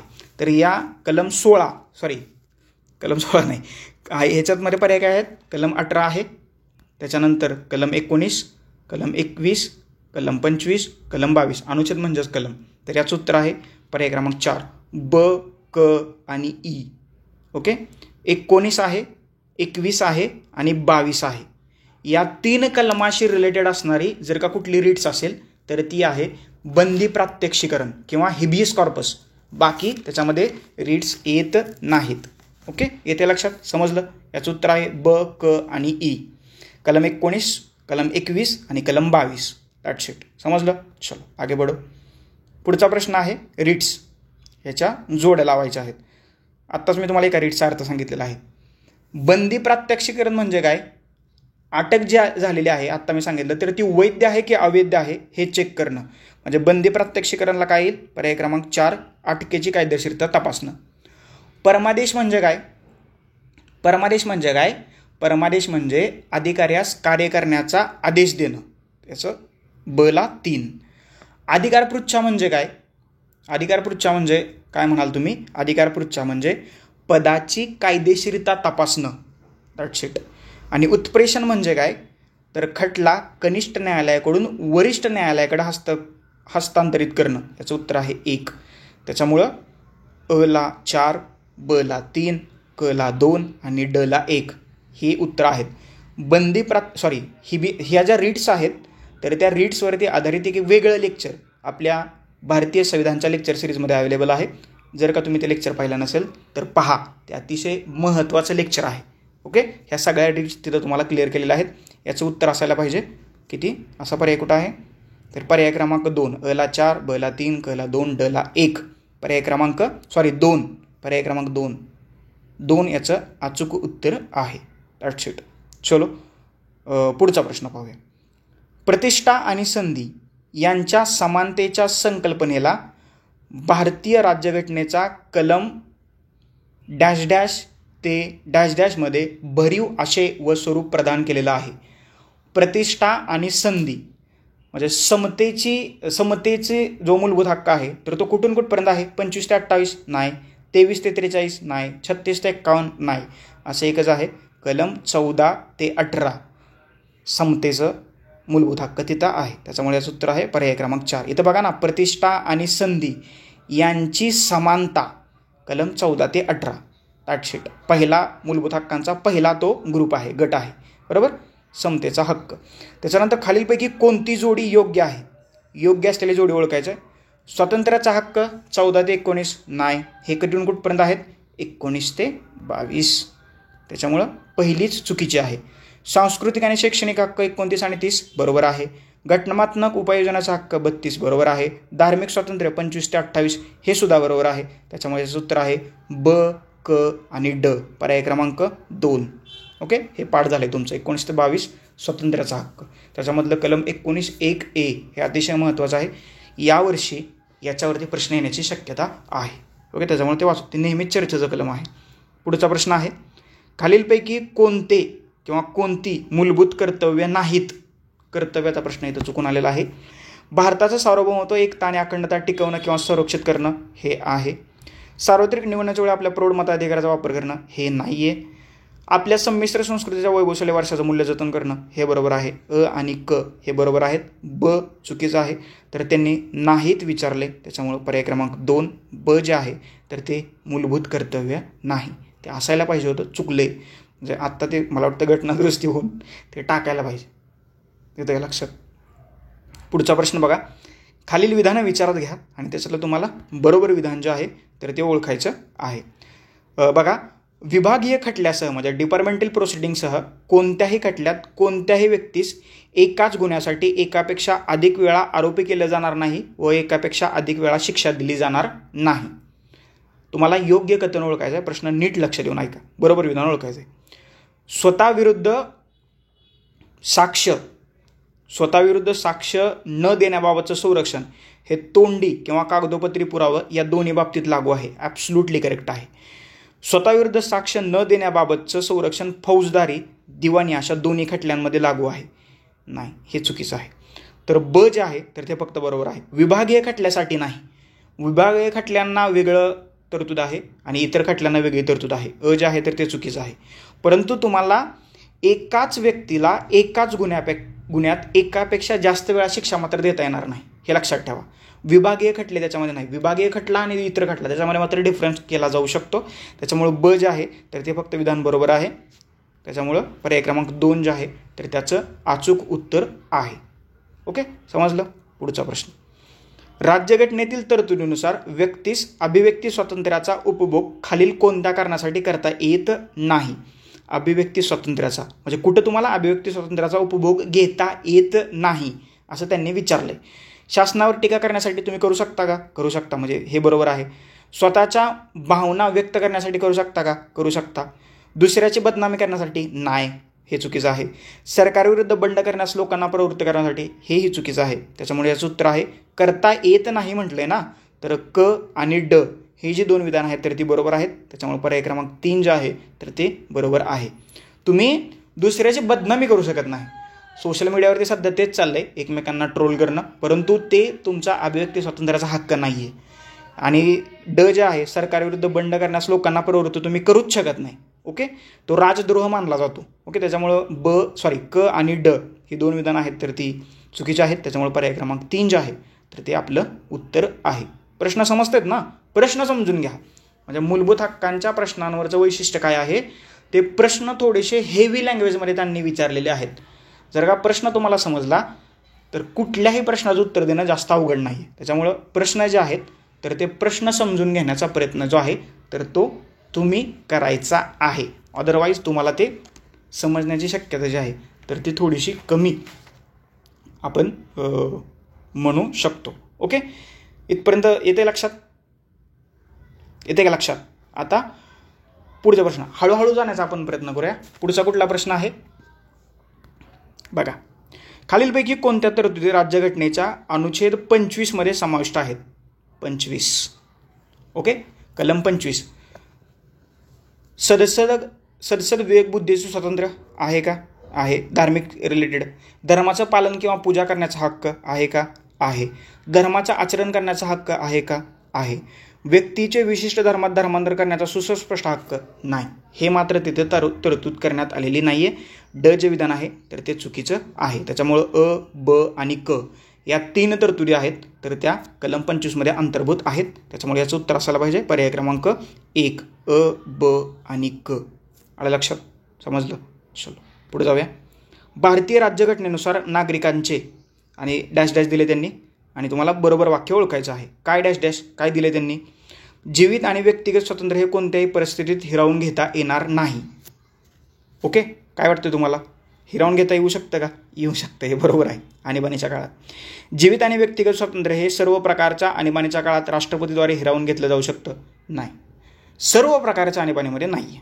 चुकीचं आहे हे विधान. सॉरी, घेतलं जाऊ, हे चुकीचं आहे. हे घेता येणार नाही हे सुद्धा चुकीचं आहे. जीवित आणि व्यक्तिगत स्वातंत्र्य हे कायद्याने घालून दिलेल्या पद्धतीने हिरावून घेतलं जाऊ शकतं, हेही बरोबर आहे. अजून एकदा मी उत्तर सांगतो. जीवित आणि व्यक्तिगत स्वातंत्र्य हे कोणत्याही परिस्थितीत हिरावून घेता येणार नाही, हे वाक्य चुकीचं आहे. ते हिरावून घेता येतंय. जीवित आणि व्यक्तिगत स्वातंत्र्य हे सर्व प्रकारच्या आणीबाणीच्या काळात राष्ट्रपतीद्वारे हिरावून घेतलं जाऊ शकतं, हे सुद्धा बरोबर, हे चुकीचं आहे. हे सर्व प्रकारचं नाही, ठराविक आणीबाणीत. आणि काय म्हणते? जीवित आणि व्यक्तिगत स्वातंत्र्य हे कायद्याने घालून दिलेल्या पद्धतीनं, म्हणजे प्रोसिजर इस्टॅब्लिश्ड बाय लॉ, घालून दिलेल्या पद्धतीनं हिरावून घेतलं जाऊ शकतं. त्याच्यामुळे जे विधान आहे तर ते बरोबर आहे. याचं उत्तर आहे पर्याय क्रमांक 3 हे विधान ॲब्सोल्युटली करेक्ट आहे. That's it. समजलीत पर्यंत? चलो पुढचा प्रश्न. जोड्या लावायच्या तुम्हाला, आपल्यालाच लावायच्या जोड्या. वर्ग आणि समाविष्ट घटक जे आहेत तर याच्या आपल्याला तिथं जोड्या लावायच्या आहेत. बघा आता, समतेचा हक्क काय आहे? समतेचा हक्क काय म्हणतोय? सार्वजनिक क्षेत्रात नोकरीची संधी, म्हणजे ला 4 लागेल. स्वातंत्र्याचा हक्क काय म्हणतोय? कुठे येईल? जीवन आणि व्यक्तिगत स्वातंत्र्याचं संरक्षण 3. शोषणाविरुद्धचा हक्क, शोषणाविरुद्धचा हक्क काय करतो? कारखान्यामध्ये बालमजुरीस प्रतिबंध करतो, बरोबर आहे. आणि सांस्कृतिक आणि शैक्षणिक हक्क, त्याच्यामध्ये काय येते? अल्पसंख्याकांना शैक्षणिक संस्था स्थापण्याचा व चालवण्याचा अधिकार, मगाशी सांगितलं होतं. त्याच्यामुळं ला 4 ला 3, ला 4 ला 3 कुठं आहे? पर्याय क्रमांक 3 हे तुमचं अचूक उत्तर आहे. समजलं? आला लक्षात? पर्याय क्रमांक 3 या प्रश्नाचं अचूक उत्तर आहे. हे तुम्ही वाचले, पाठ आहे बऱ्याच जणांचा, आय नो व्हेरी वेल. पुढचा प्रश्न. भारतीय राज्यघटनेतील खालीलपैकी कोणत्या कलमाचा अर्थ असा होतो की सार्वजनिक ठिकाणे नागरिकांसाठी खुली आहेत? जी पब्लिक प्लेसेस आहेत तर ती नागरिकांसाठी खुली आहेत, असं कुठं असेल? समानतेच्या तत्त्वाचा असण्याची शक्यता आहे ना. त्याच्यामुळे कलम 15(2) हे जे आहे तर ते सार्वजनिक ठिकाणं जे आहेत तर ती नागरिकांसाठी खुली असणार आहेत असं सांगितलेलं आहे. म्हणजे जर का तुम्ही कलम 15 पाहिलं तर ते काय म्हणते? भेदभाव करण्यास प्रतिबंध करण्यात आलेला आहे. म्हणजे राज्य, धर्म, वंश, जात, लिंग अथवा जन्मस्थान या आधारे कोणत्याही नागरिकांमध्ये भेदभाव करणार नाही. आणि त्याच्यातलं कलम 15(2) काय सांगते? कोणत्याही व्यक्तीला धर्म, वंश, जात, लिंग, जन्मस्थान किंवा यापैकी कोणत्याही एका कारणामुळं दुकानं, सार्वजनिक उपाहारगृह, निवासगृह, सार्वजनिक मनोरंजनाचे ठिकाणं इथं प्रवेश नाकारला जाणार नाही. ओके, समजलं? हे 15(2), त्याच्यामुळे याचं उत्तर आहे कलम 15(2). That's it. चलो आगे बढो. पुढचा प्रश्न बघा. खालील विधानं विचारात घ्या आणि तुम्हाला त्याच्यातलं बरोबर विधान आहे तर ते ओळखायचं आहे. ओके, इतर जी वरची कलम होती तर ती तुम्हाला सांगायचं राहिले. कलम 17 काय आहे? अस्पृश्यता आहे. आणि कलम 18 काय आहे? किताबी किंवा जे काय म्हणतो आपण त्याला अवॉर्ड्स दिले जात होते, किताबी नष्ट, म्हणजे राजे, महाराजे, शहनशाह हे आता नष्ट केले. समजलं? चलो पुढे बघा. पुढचा प्रश्न आहे. खालील विधानं विचारात घ्या आणि त्याच्यातलं तुम्हाला बरोबर विधान जे आहे तर ते ओळखायचं आहे. अनुच्छेद 21A मधील घटनात्मक तरतुदींची अंमलबजावणी करण्यासाठी बालकांचा शिक्षणाचा अधिकार अधिनियम 2009 करण्यात आला का? राईट टू एज्युकेशन, बरोबर आहे. शारीरिक शिक्षा आणि मानसिक छळ, शिक्षकांच्या खाजगी शिकवण्या आणि देणगी शुल्क यावर शिक्षणाचा अधिकार अधिनियम 2009 द्वारे बंदी घालण्यात आलेली आहे, बरोबर आहे का? म्हणजे तुम्ही आता पोरांना मारू शकत नाही आहे. अगोदर आमच्या वेळेला, म्हणजे मी ज्यावेळेस प्राथमिक शाळेत होतो, शिक्षक मरोपर्यंत मारायचे आणि त्यावेळेस बरोबर घरचे पण नाही, मार खाल्ला ना ठीक आहे. आणि आत्ता पोराला 2 बोटं लावली तर पालक लगे शिक्षकांना भांडायला. ओके, त्याच्यामुळे हे विधान बरोबर आहे. शाळेत प्रवेश न घेतलेल्यासाठी वयानुसार योग्य त्या वर्गात प्रवेश देण्याची तरतूद शिक्षणाचा अधिकार 2009 द्वारे करण्यात आलेली आहे, हे सुद्धा बरोबर आहे. शिक्षणाचा अधिकार अधिनियम दुरुस्ती 2012 नुसार शिक्षणाचा हक्क अधिनियम हा मदरसे आणि वैद्यकीय पाठशाळा यांना देखील लागू होतो असं घोषित करण्यात आले नाही. हे वाक्य चुकीचं आहे. त्याच्यामुळं ब आणि क ही जी 3 वाक्य आहेत तर ते बरोबर आहेत. असा पर्याय कुठं आहे तर पर्याय क्रमांक 1 हे जो आहे तर त्याचं अचूक उत्तर आहे, बरोबर वाक्य आहेत. चलो पुढचा प्रश्न. शोषणाविरुद्धच्या हक्काच्या संदर्भात खालीलपैकी कोणतं विधान बरोबर आहे? बरोबर विधान तुम्हाला ओळखायचं आहे. शोषणाविरुद्धचा हक्क, राईट टू एक्सप्लॉयटेशन. मानवी तस्करी आणि वेठबिगारीस प्रतिबंध, हे बरोबर वाटते का तुम्हाला? ॲब्सोल्युटली हेच उत्तर आहे त्याचं. हे बरोबर आहे. कलम 23 आणि 24 याच्यामध्ये ही तरतूद आहे. कोणत्याही विशिष्ट धर्माचा प्रचार करण्याचा आणि कर भरण्याचे स्वातंत्र्य आहे का? कलम 25मध्ये हे तरतूद आहे, परंतु हे चुकीचं आहे. अल्पसंख्याकांच्या हितसंबंधाचं संरक्षण कलम 29 आणि 30 सांस्कृतिक आणि शैक्षणिक हक्क अल्पसंख्याक मागाशी सांगितलं आहे. आणि कायद्यासमोर समानता कलम 14. ओके, याचं उत्तर आहे पर्याय क्रमांक 1. शोषणाविरुद्ध म्हटलं आहे तर मानवी तस्करी आणि वेठबिगारी याला प्रतिबंध. ओके, 23 आणि 24. त्याच्यामुळे पर्याय क्रमांक 1 जे आहे तर याचं बरोबर उत्तर आहे. पुढचा प्रश्न, खालील विधानं विचारात घ्या आणि त्याच्यातलं अचूक म्हणजे बरोबर विधान तुम्हाला ओळखायचं आहे. कलम 12मध्ये त्याच्यामध्ये राज्यसंस्थेची व्याख्या सांगितली त्यांनी. कलम 12मध्ये घटनेच्या 3ऱ्या भागात राज्याची व्याख्या करण्यात आलेली आहे. बरोबर आहे का? बरोबर आहे. सर्व स्थानिक प्राधिकरणं म्हणजेच नगरपालिका, पंचायत, जिल्हा मंडळं, इम्प्रुव्हमेंट ट्रस्ट म्हणजेच विश्वस्त इत्यादीचा राज्याच्या व्याख्येत समावेश होतो का? हे सुद्धा बरोबर आहे. इतर सर्व प्राधिकरणं म्हणजेच LIC, ONGC, सेल म्हणजे सेल म्हणजे कंपनीचं नाव आहे, घड्याचं सेल नाव, ही राज्याच्या व्याख्येत याचा समावेश होतो का? तर हे सुद्धा वाक्य आहे. तर हे सुद्धा वाक्य बरोबर आहे. आणि यात ही तिन्ही वाक्य जे आहेत तर ते तुम्हाला बरोबर असल्याचं दिसतंय. राज्य किंवा राज्यसंस्था याची जी व्याख्या आहे तर ती कलम 12मध्ये करण्यात आलेली आहे. हे मी तुम्हाला वारंवार का सांगतोय तर बऱ्याच जणांना वाटेल कलम 12 ते 35मध्ये मूलभूत हक्क आहेत, परंतु कलम 12 जे आहे तर तिथं फक्त तुम्हाला राज्यसंस्थेची व्याख्या केल्याचं दिसतंय. ओके, त्याच्यामध्ये भारताचं शासन, संसद, संघ म्हणजेच केंद्र, कार्यकारी मंडळ, कायदेमंडळ, घटक राज्याचं शासन, केंद्र सगळं त्याच्यामध्ये समावेश होतोय. याशिवाय सर्व स्थानिक अधिसत्ता म्हणजेच नगरपालिका, पंचायत राज, जिल्हा मंडळ, विश्वस्त मंडळ वगैरे किंवा भारतीय भूप्रदेशातील किंवा केंद्र सरकारच्या अखत्यारीतील सर्व अधिसत्ता म्हणजे त्याच्यामध्ये वैधानिक मंडळ, काही बिगर वैधानिक सत्ता असतील, न्यायमंडळ असेल, LIC असेल, ONGC असेल, या सगळ्याचा समावेश राज्यसंस्थाच्या व्याख्येत करण्यात येतो. त्याच्यामुळं क जे आहे तर तेही बरोबर आहे. त्याच्यामुळं अ, ब आणि क ही तिन्ही विधानं बरोबर आहेत. असं ऑप्शन किती नंबरला आहे? पर्याय क्रमांक 4. समजलं? कलम 12. चलो आगे बढो. राज्यघटनेतील कलम 21 संदर्भात अजून एकदा सांगतोय, हे आर्टिकल खूप महत्त्वाचं आहे. कलम 21 संदर्भात खालीलपैकी कोणतं विधान बिनचूक म्हणजे बरोबर आहे ते तुम्हाला सांगायचं आहे. कलम 21 नुसार कायद्याने प्रस्थापित केलेल्या कार्यपद्धतीखेरीज कोणत्याही व्यक्तीचे जीवित व व्यक्ती स्वातंत्र्य हिरावून घेतलं जाणार नाही. बरोबर आहे. कायद्यानं जे सांगितलंय त्याचप्रमाणे एखाद्या व्यक्तीचं जीवित किंवा व्यक्ती स्वातंत्र्य हिरावून घेतलं जाऊ शकतं. कलम 21मध्ये सांगितले हे बरोबर आहे. राईट टू लाईफ हा अधिकार नागरिक व परदेशी नागरिक दोघांनाही उपलब्ध आहे. हे सुद्धा बरोबर आहे. मी सांगितले 15, 16, 19, 29 आणि 30 हे 5 मूलभूत हक्क फक्त भारतीयांना लागू आहेत. इतर जे मूलभूत हक्क आहेत तर ते भारतीयांबरोबरच परकीय नागरिकांना सुद्धा लागू आहेत. त्याच्यामुळे पहिली 2 वाक्य बरोबर आहेत. तिसरं वाक्य काय म्हणतंय? कलम 19 नुसार मिळणारे हे संरक्षण केवळ कार्यकारी मंडळाच्या मनमानी कृतीविरोधात असून कायदे मंडळाच्या मनमानी कृतीविरोधात उपलब्ध नाही. हे चुकीचं आहे. कार्यकारी मंडळ आणि कायदे मंडळ या दोन्हीच्या मनमानी कृतीविरोधात कलम 21 हा मूलभूत हक्क आहे. त्याच्यामुळं क जे आहे तर ते विधान चुकीचं आहे. ओके, येते लक्षात? त्याच्यामुळं अ आणि ब ही 2 विधानं बरोबर आहेत. पर्याय क्रमांक 1 जे आहे तर याचं अचूक उत्तर असल्याचं आपल्याला दिसतंय. ओके, कार्यकारी मंडळात कोण येतं सगळ्यात महत्त्वाचं? पंतप्रधान. आणि कायदे मंडळात मग तुमची राज्यसभा आणि लोकसभा ही 2 सभागृह. बरोबर. कायदे मंडळ कायदे निर्माण करतं आणि कार्यकारी मंडळ त्याची अंमलबजावणी करतं.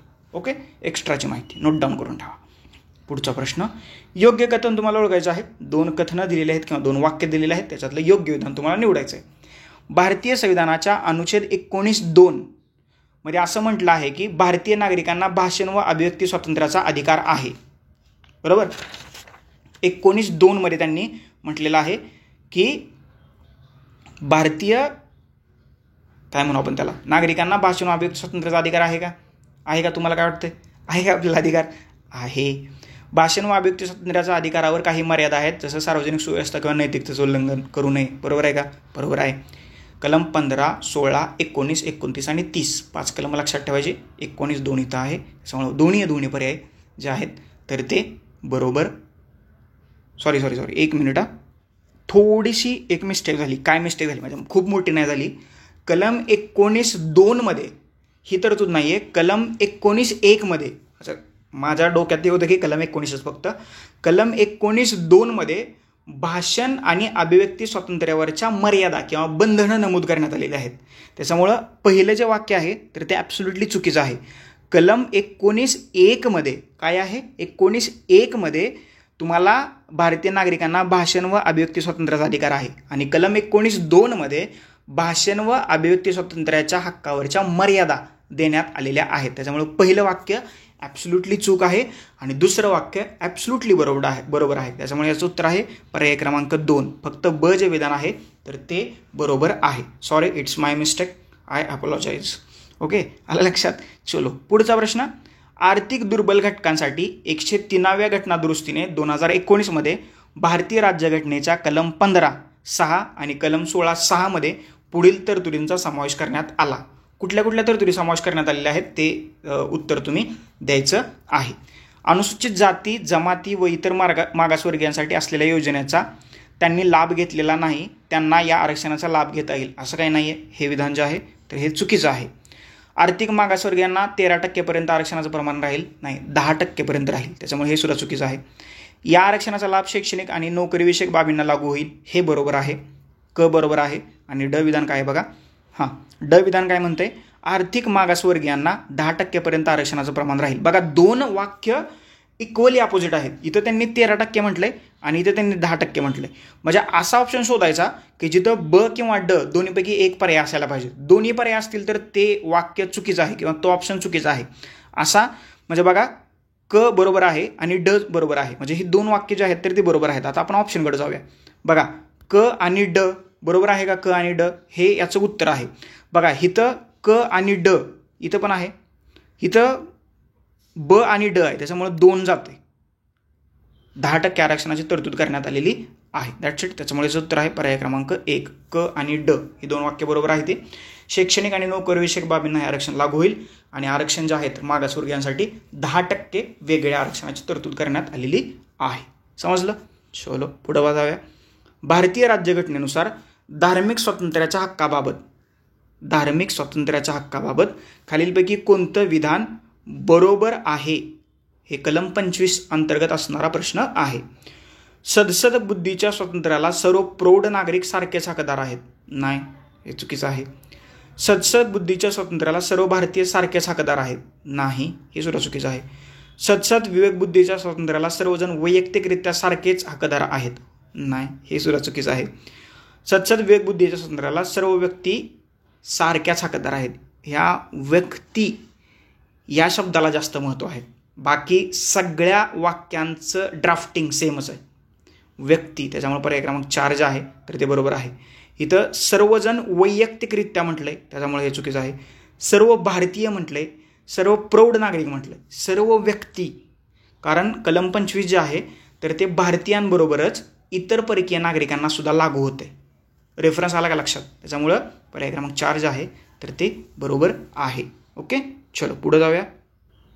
पुढचा प्रश्न बघा, मोठा सारा प्रश्न आहे पण याचं उत्तर जे आहे तर ते एक छोटं आहे. याचं आर्टिकल शोधायचं आपल्याला. बघा, राज्याकडून चालवण्यात जाणाऱ्या किंवा राज्य निधीतून सहाय्य मिळत असलेल्या कोणत्याही शैक्षणिक संस्थात कोणत्याही नागरिकास केवळ धर्म, वंश, जात, भाषा किंवा यापैकी कोणत्याही कारणास्तव प्रवेश नाकारला जाणार नाही. ही तरतूद भारतीय राज्यघटनेच्या खालीलपैकी कोणत्या कलमात किंवा अनुच्छेदात आहे? मागाशी सांगितले हे 29 आणि 30 ही सांस्कृतिक आणि शैक्षणिक हक्क. शैक्षणिक आला याचा अर्थ कलम 29 मध्ये ही तरतूद करण्यात आलेली आहे आणि याचं उत्तर आहे पर्याय क्रमांक 4. ओके, चलो पुढचा प्रश्न. मूलभूत हक्क आणि मार्गदर्शक तत्व या संबंधात खालीलपैकी कोणतं विधान बरोबर नाहीत याचा अर्थ चुकीचं आहे. चुकीचं विधान ओळखायचं आहे. मूलभूत हक्क न्याय विचारणीय, म्हणजे त्याच्याबद्दल उल्लंघन झालं तर आपण न्यायालयात जाऊ शकतो. बरोबर आहे काय? हे एवढं तर बरोबर आहे. तर मार्गदर्शक तत्व ही अन्याय विचारणीय आहेत, न्याय विचारणीय नाहीत. हे वाक्य बरोबर आहे का? पहिलं वाक्य ॲब्सोल्युटली करेक्ट आहे. जर या दोघांमध्ये संघर्ष निर्माण झाला तर सर्वसाधारणपणे मूलभूत हक्कांना मार्गदर्शक तत्वांपेक्षा जास्त प्राधान्य दिलं जातं. हे सुद्धा बरोबर आहे. राज्यघटनेच्या कलम 31C किंवा अनुच्छेद 31C अन्वये काही मार्गदर्शक तत्वांना मूलभूत हक्कापेक्षा जास्त प्राधान्य दिलेलं आहे. बरोबर आहे, ॲब्सोल्युटली करेक्ट आहे. तर ही तिन्हीच्या तिन्ही वाक्य बरोबर आहेत. आपल्याला चुकीचं विधान निवडायचं होतं तर ह्याच्यातलं कोणतंही विधान चुकीचं नाही आहे. त्याच्यामुळे पर्याय क्रमांक 4ला टिक करा तुम्ही. वरीलपैकी एकही वाक्य चुकीचं नाही. बरोबर नाही तर याचा अर्थ काय, चुकीचं निवडायचं होतं, चुकीचं आपल्याला सापडलंच नाही. पुढचा प्रश्न, गुन्ह्याबद्दल दोषी ठरवण्यासंदर्भात संरक्षणाचा हक्क डॅश डॅश अनुच्छेद 20 संबंधीचा हा प्रश्न आहे. त्याच्याला तुम्हाला एक वाक्य निवडायचं आहे. राष्ट्रीय आणीबाणाच्या काळात राष्ट्रपती निलंबित करू शकतात? नाही, हे निलंबित होत नाही. सर्व प्रकारच्या आणीबाणाच्या काळात राष्ट्रपती निलंबित करू शकतात? हा निलंबितच होत नाही, त्याच्यामुळे निलंबनाचा प्रश्नच नाही आहे. सर्वोच्च न्यायालयाच्या पूर्वसंमतीने राष्ट्रपती कोणत्याही वेळी निलंबित करू शकतात? मी मागाशी सांगितले तो निलंबितच होत नाही आहे, त्याच्यामुळे हे सुद्धा वाक्य जे आहे तर ते चुकीचं आहे. आणि चौथं वाक्य आहे, कोणत्याही परिस्थितीत हा निलंबित होऊ शकत नाही.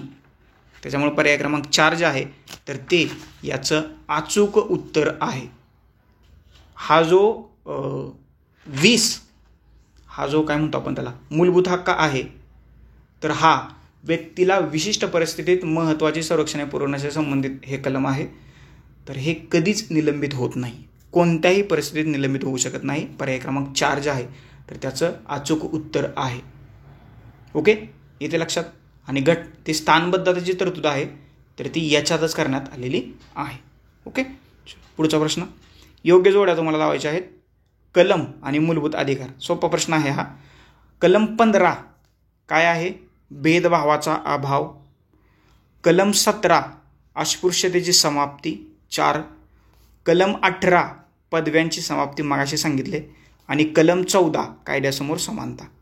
म्हणजे अ ला 3 कुठे आहे बघा, अ ला 3, नंतर ब ला 4, क ला 1 असा पर्याय क्रमांक 3 आणि ड ला 2. पर्याय क्रमांक 3 जे आहे तर याचं अचूक उत्तर आहे. समजलीतपर्यंत? चलो, पुढचा प्रश्न, जीवित आणि व्यक्तिगत स्वातंत्र्याचं संरक्षण. कलम, मी बऱ्याचशा वेळेला कलम म्हणतोय, कलम आणि अनुच्छेद याचा अर्थ एकच बरं का. कलम 21 या हक्कांमध्ये डॅश डॅशचा समावेश होतो. कशाचा समावेश होतोय? संपाच्या हक्काचा समावेश होतोय का? नाही होत. संप करण्याचा तुमचा मूलभूत हक्क नाही आहे. ओके, बोनसचा हक्क आहे, परदेशी जाण्याचा हक्क आहे. त्याच्यानंतर कुठे गेलं, बोनसचा हक्क नाही आहे. एकच मिनिट, हा नाही आहे. याचं उत्तर जे आहे तर ते 2 आहे. ब, क आणि ई. थोडंसं गडबड व्हायला लागली आहे. ब काय आहे? परदेशी जाण्याचा हक्क आहे, जीवनावश्यक बाबी संबंधित कायद्यांचा हक्क आहे, एकांतवासाच्या शिक्षेविरुद्धचा हक्क आहे. संप किंवा बोनसचा हक्क कलम 21 अंतर्गत येत नाही, हे लक्षात ठेवा. ओके, जर का तुम्हाला विचारलं तुम्हाला संप करण्याचा किंवा बोनस मागण्याचा हक्क आहे का, तर तो नाही आहे. ओके, कलम 21 अंतर्गत तो येत नाही. पुढचा प्रश्न बघा, भारतातील सर्वोच्च न्यायालय आणि उच्च न्यायालय यांच्या आदेशाच्या अधिकार क्षेत्रासंदर्भात खालीलपैकी कोणतं विधान बरोबर आहे? हे तुम्ही वाचून घ्या. याचं जे उत्तर आहे तर याचं उत्तर पर्याय क्रमांक 4 आहे. उच्च न्यायालय केवळ मूलभूत हक्कांच्या अंमलबजावणीसाठी नाही तर इतर कारणासाठी आदेश काढू शकतात, तर सर्वोच्च न्यायालय केवळ मूलभूत अंमलबजावणीसाठीच आदेश काढू शकतात. येते का लक्षात? याशिवाय हक्कांच्या अंमलबजावणीसाठी ओके काढू शकतात. म्हणजे रिट्स काढण्याचा अधिकार जो आहे तर तो रिट्स काढण्याचा अधिकार सर्वोच्च न्यायालयापेक्षा उच्च न्यायालयाचा अधिकार जास्तीचा आहे, हे लक्षात ठेवा. येते लक्षात? ही जास्त जी सत्ता आहे तर ती उच्च न्यायालयाला प्रदान करण्यात आलेली आहे. म्हणजे उच्च न्यायालय केवळ मूलभूत हक्कांच्या अंमलबजावणीसाठीच नाही तर इतर कारणासाठीही रिट्स परमादेश काढू शकतात, तर सर्वोच्च न्यायालय केवळ मूलभूत हक्कांच्या अंमलबजावणीसाठीच आदेश काढू शकतं किंवा परमादेश काढू शकतं. ओके, ही तुलना आहे. आणि इथं जास्तीचे अधिकार कोणाला आहेत? उच्च न्यायालयाला देण्यात आलेले आहेत. ओके, समजलं? पुढचा प्रश्न, खालीलपैकी कोणतं विधान चुकीचं आहे? तुम्हाला चुकीचं विधान ओळखायचं आहे. 4 विधानं आहेत. खाजगीपणाचा हक्क हा जीवित व्यक्ती स्वातंत्र्याचा अविभाज्य भाग आहे, बरोबर आहे. खाजगीपणाचा हक्क मूलभूत अधिकार आहे, बरोबर आहे. AP शर्मा खटला 1954 आणि खडकसिंग खटला 1962 यामध्ये सर्वोच्च न्यायालयाने काय निकाल दिला होता की खाजगीपणाचा हक्क हा मूलभूत हक्क नाही. दिला होता का? कारण सर्वोच्च न्यायालय हे अभिलेख न्यायालय आहे आणि त्यांनी दिलेले निर्णय लिहून ठेवले जातात. याशिवाय त्यांना आपण अगोदर दिलेले निर्णय आहेत तर ते पुन्हा बदलण्याचा अधिकार सुद्धा देण्यात आलेला आहे. ओके, आणि हे जे 2 खटले आहेत तर त्याच्यातला नंतर आयोगाने निर्णय, सुप्रीम कोर्टाने निर्णय जो आहे तर तो आपल्याला बदललेला दिसतो. ओके, आत्तापर्यंत म्हणजे 2025 पर्यंत सर्वोच्च न्यायालयामध्ये म्हणजे सर्वोच्च न्यायालयाने कलम 21 अंतर्गत 44 खटल्यांवरती निर्णय दिलेले आहेत आणि वेगवेगळ्या तरतुदी ज्या आहेत तर तिथं तुम्हाला त्या केलेल्या दिसतात. म्हणजे त्याच्यातलंच हे एक उदाहरण आपण म्हणू शकतो. हा 1954चा MP शर्मा खटला असेल आणि खडकसिंग खटला 1962चा. बरोबर, येते लक्षात, समजलं. याची एक लिस्ट जी आहे तर ती मी तुम्हाला आपल्या VJC स्टडीच्या टेलिग्राम चॅनलवरती टाकलेली आहे. महत्त्वाचे खटले आणि त्याच्यात सर्वोच्च न्यायालयानं मूलभूत हक्कांचा किंवा राईट टू लाईफचा केलेला विस्तार ते पाहून घ्या. ह्याचं उत्तर काय आहे? पर्याय क्रमांक 4, कुठलंही विधान चुकीचं नाही. ओके, चलो आगे बढो. शिक्षणाचा अधिकार हा मूलभूत अधिकार म्हणून कधी करण्यात आला? त्याला कधी अधिकार देण्यात आला? 2002 RTE right to education act article 21 अंतर्गत. ओके, बरोबर आहे का? बरोबर आहे. पुढे बघा, भारतीय राज्यघटनेच्या अनुच्छेद 32 अंतर्गत खालीलपैकी कोणत्या प्रकारच्या आदेशाची तरतूद करण्यात आलेली नाही? नाही म्हटले, नाही. प्रतिषेध आहे का? आहे. अधिकारपुच्छ आहे का? आहे. उत्प्रेषण आहे का? आहे. निषेधाज्ञा असं कुठं तुम्ही वाचलंय का? नाही. तर याचं उत्तर हे आहे. हे चुकीचं आहे. 5 रीट्सपैकी निषेधाज्ञा ही रीट नाही. 5 रीट्स मी तुम्हाला बऱ्याच वेळेला रिपीट केल्यात, आता त्याच्याबद्दल वाचून घ्या.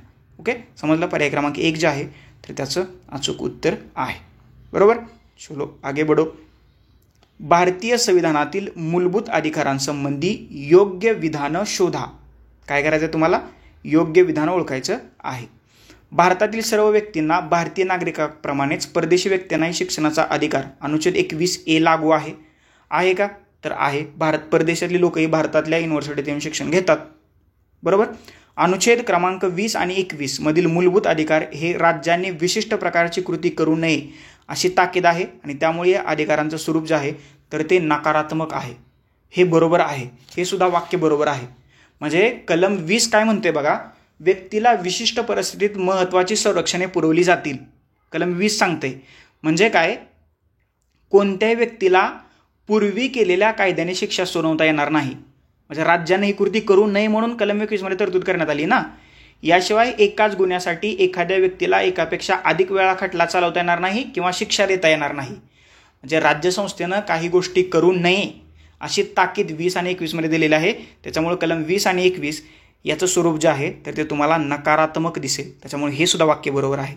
दोन्हीच्या दोन्ही वाक्य जे आहेत तर ती बरोबर आहेत. त्याच्यामुळे पर्याय क्रमांक 3 जे आहे अ आणि ब याचं अचूक उत्तर आहे. That's it. आलं लक्षात? समजलं? हे सोपं होतं. प्रश्न हा सोपा होता, फक्त समजून घ्यायला पाहिजे होता. बरोबर. ओके, चलो आगे बढो. मूलभूत अधिकाराविषयीचे अयोग्य विधान ओळखा. अयोग्य म्हणजे काय? चुकीचं विधान तुम्हाला ओळखायचं आहे. भारतीय संविधानात मूलभूत अधिकार निलंबित होणाऱ्या तरतुदी देण्यात आलेल्या आहेत. आहेत का? आहेत का तरतुदी देण्यात आलेल्या आहेत का?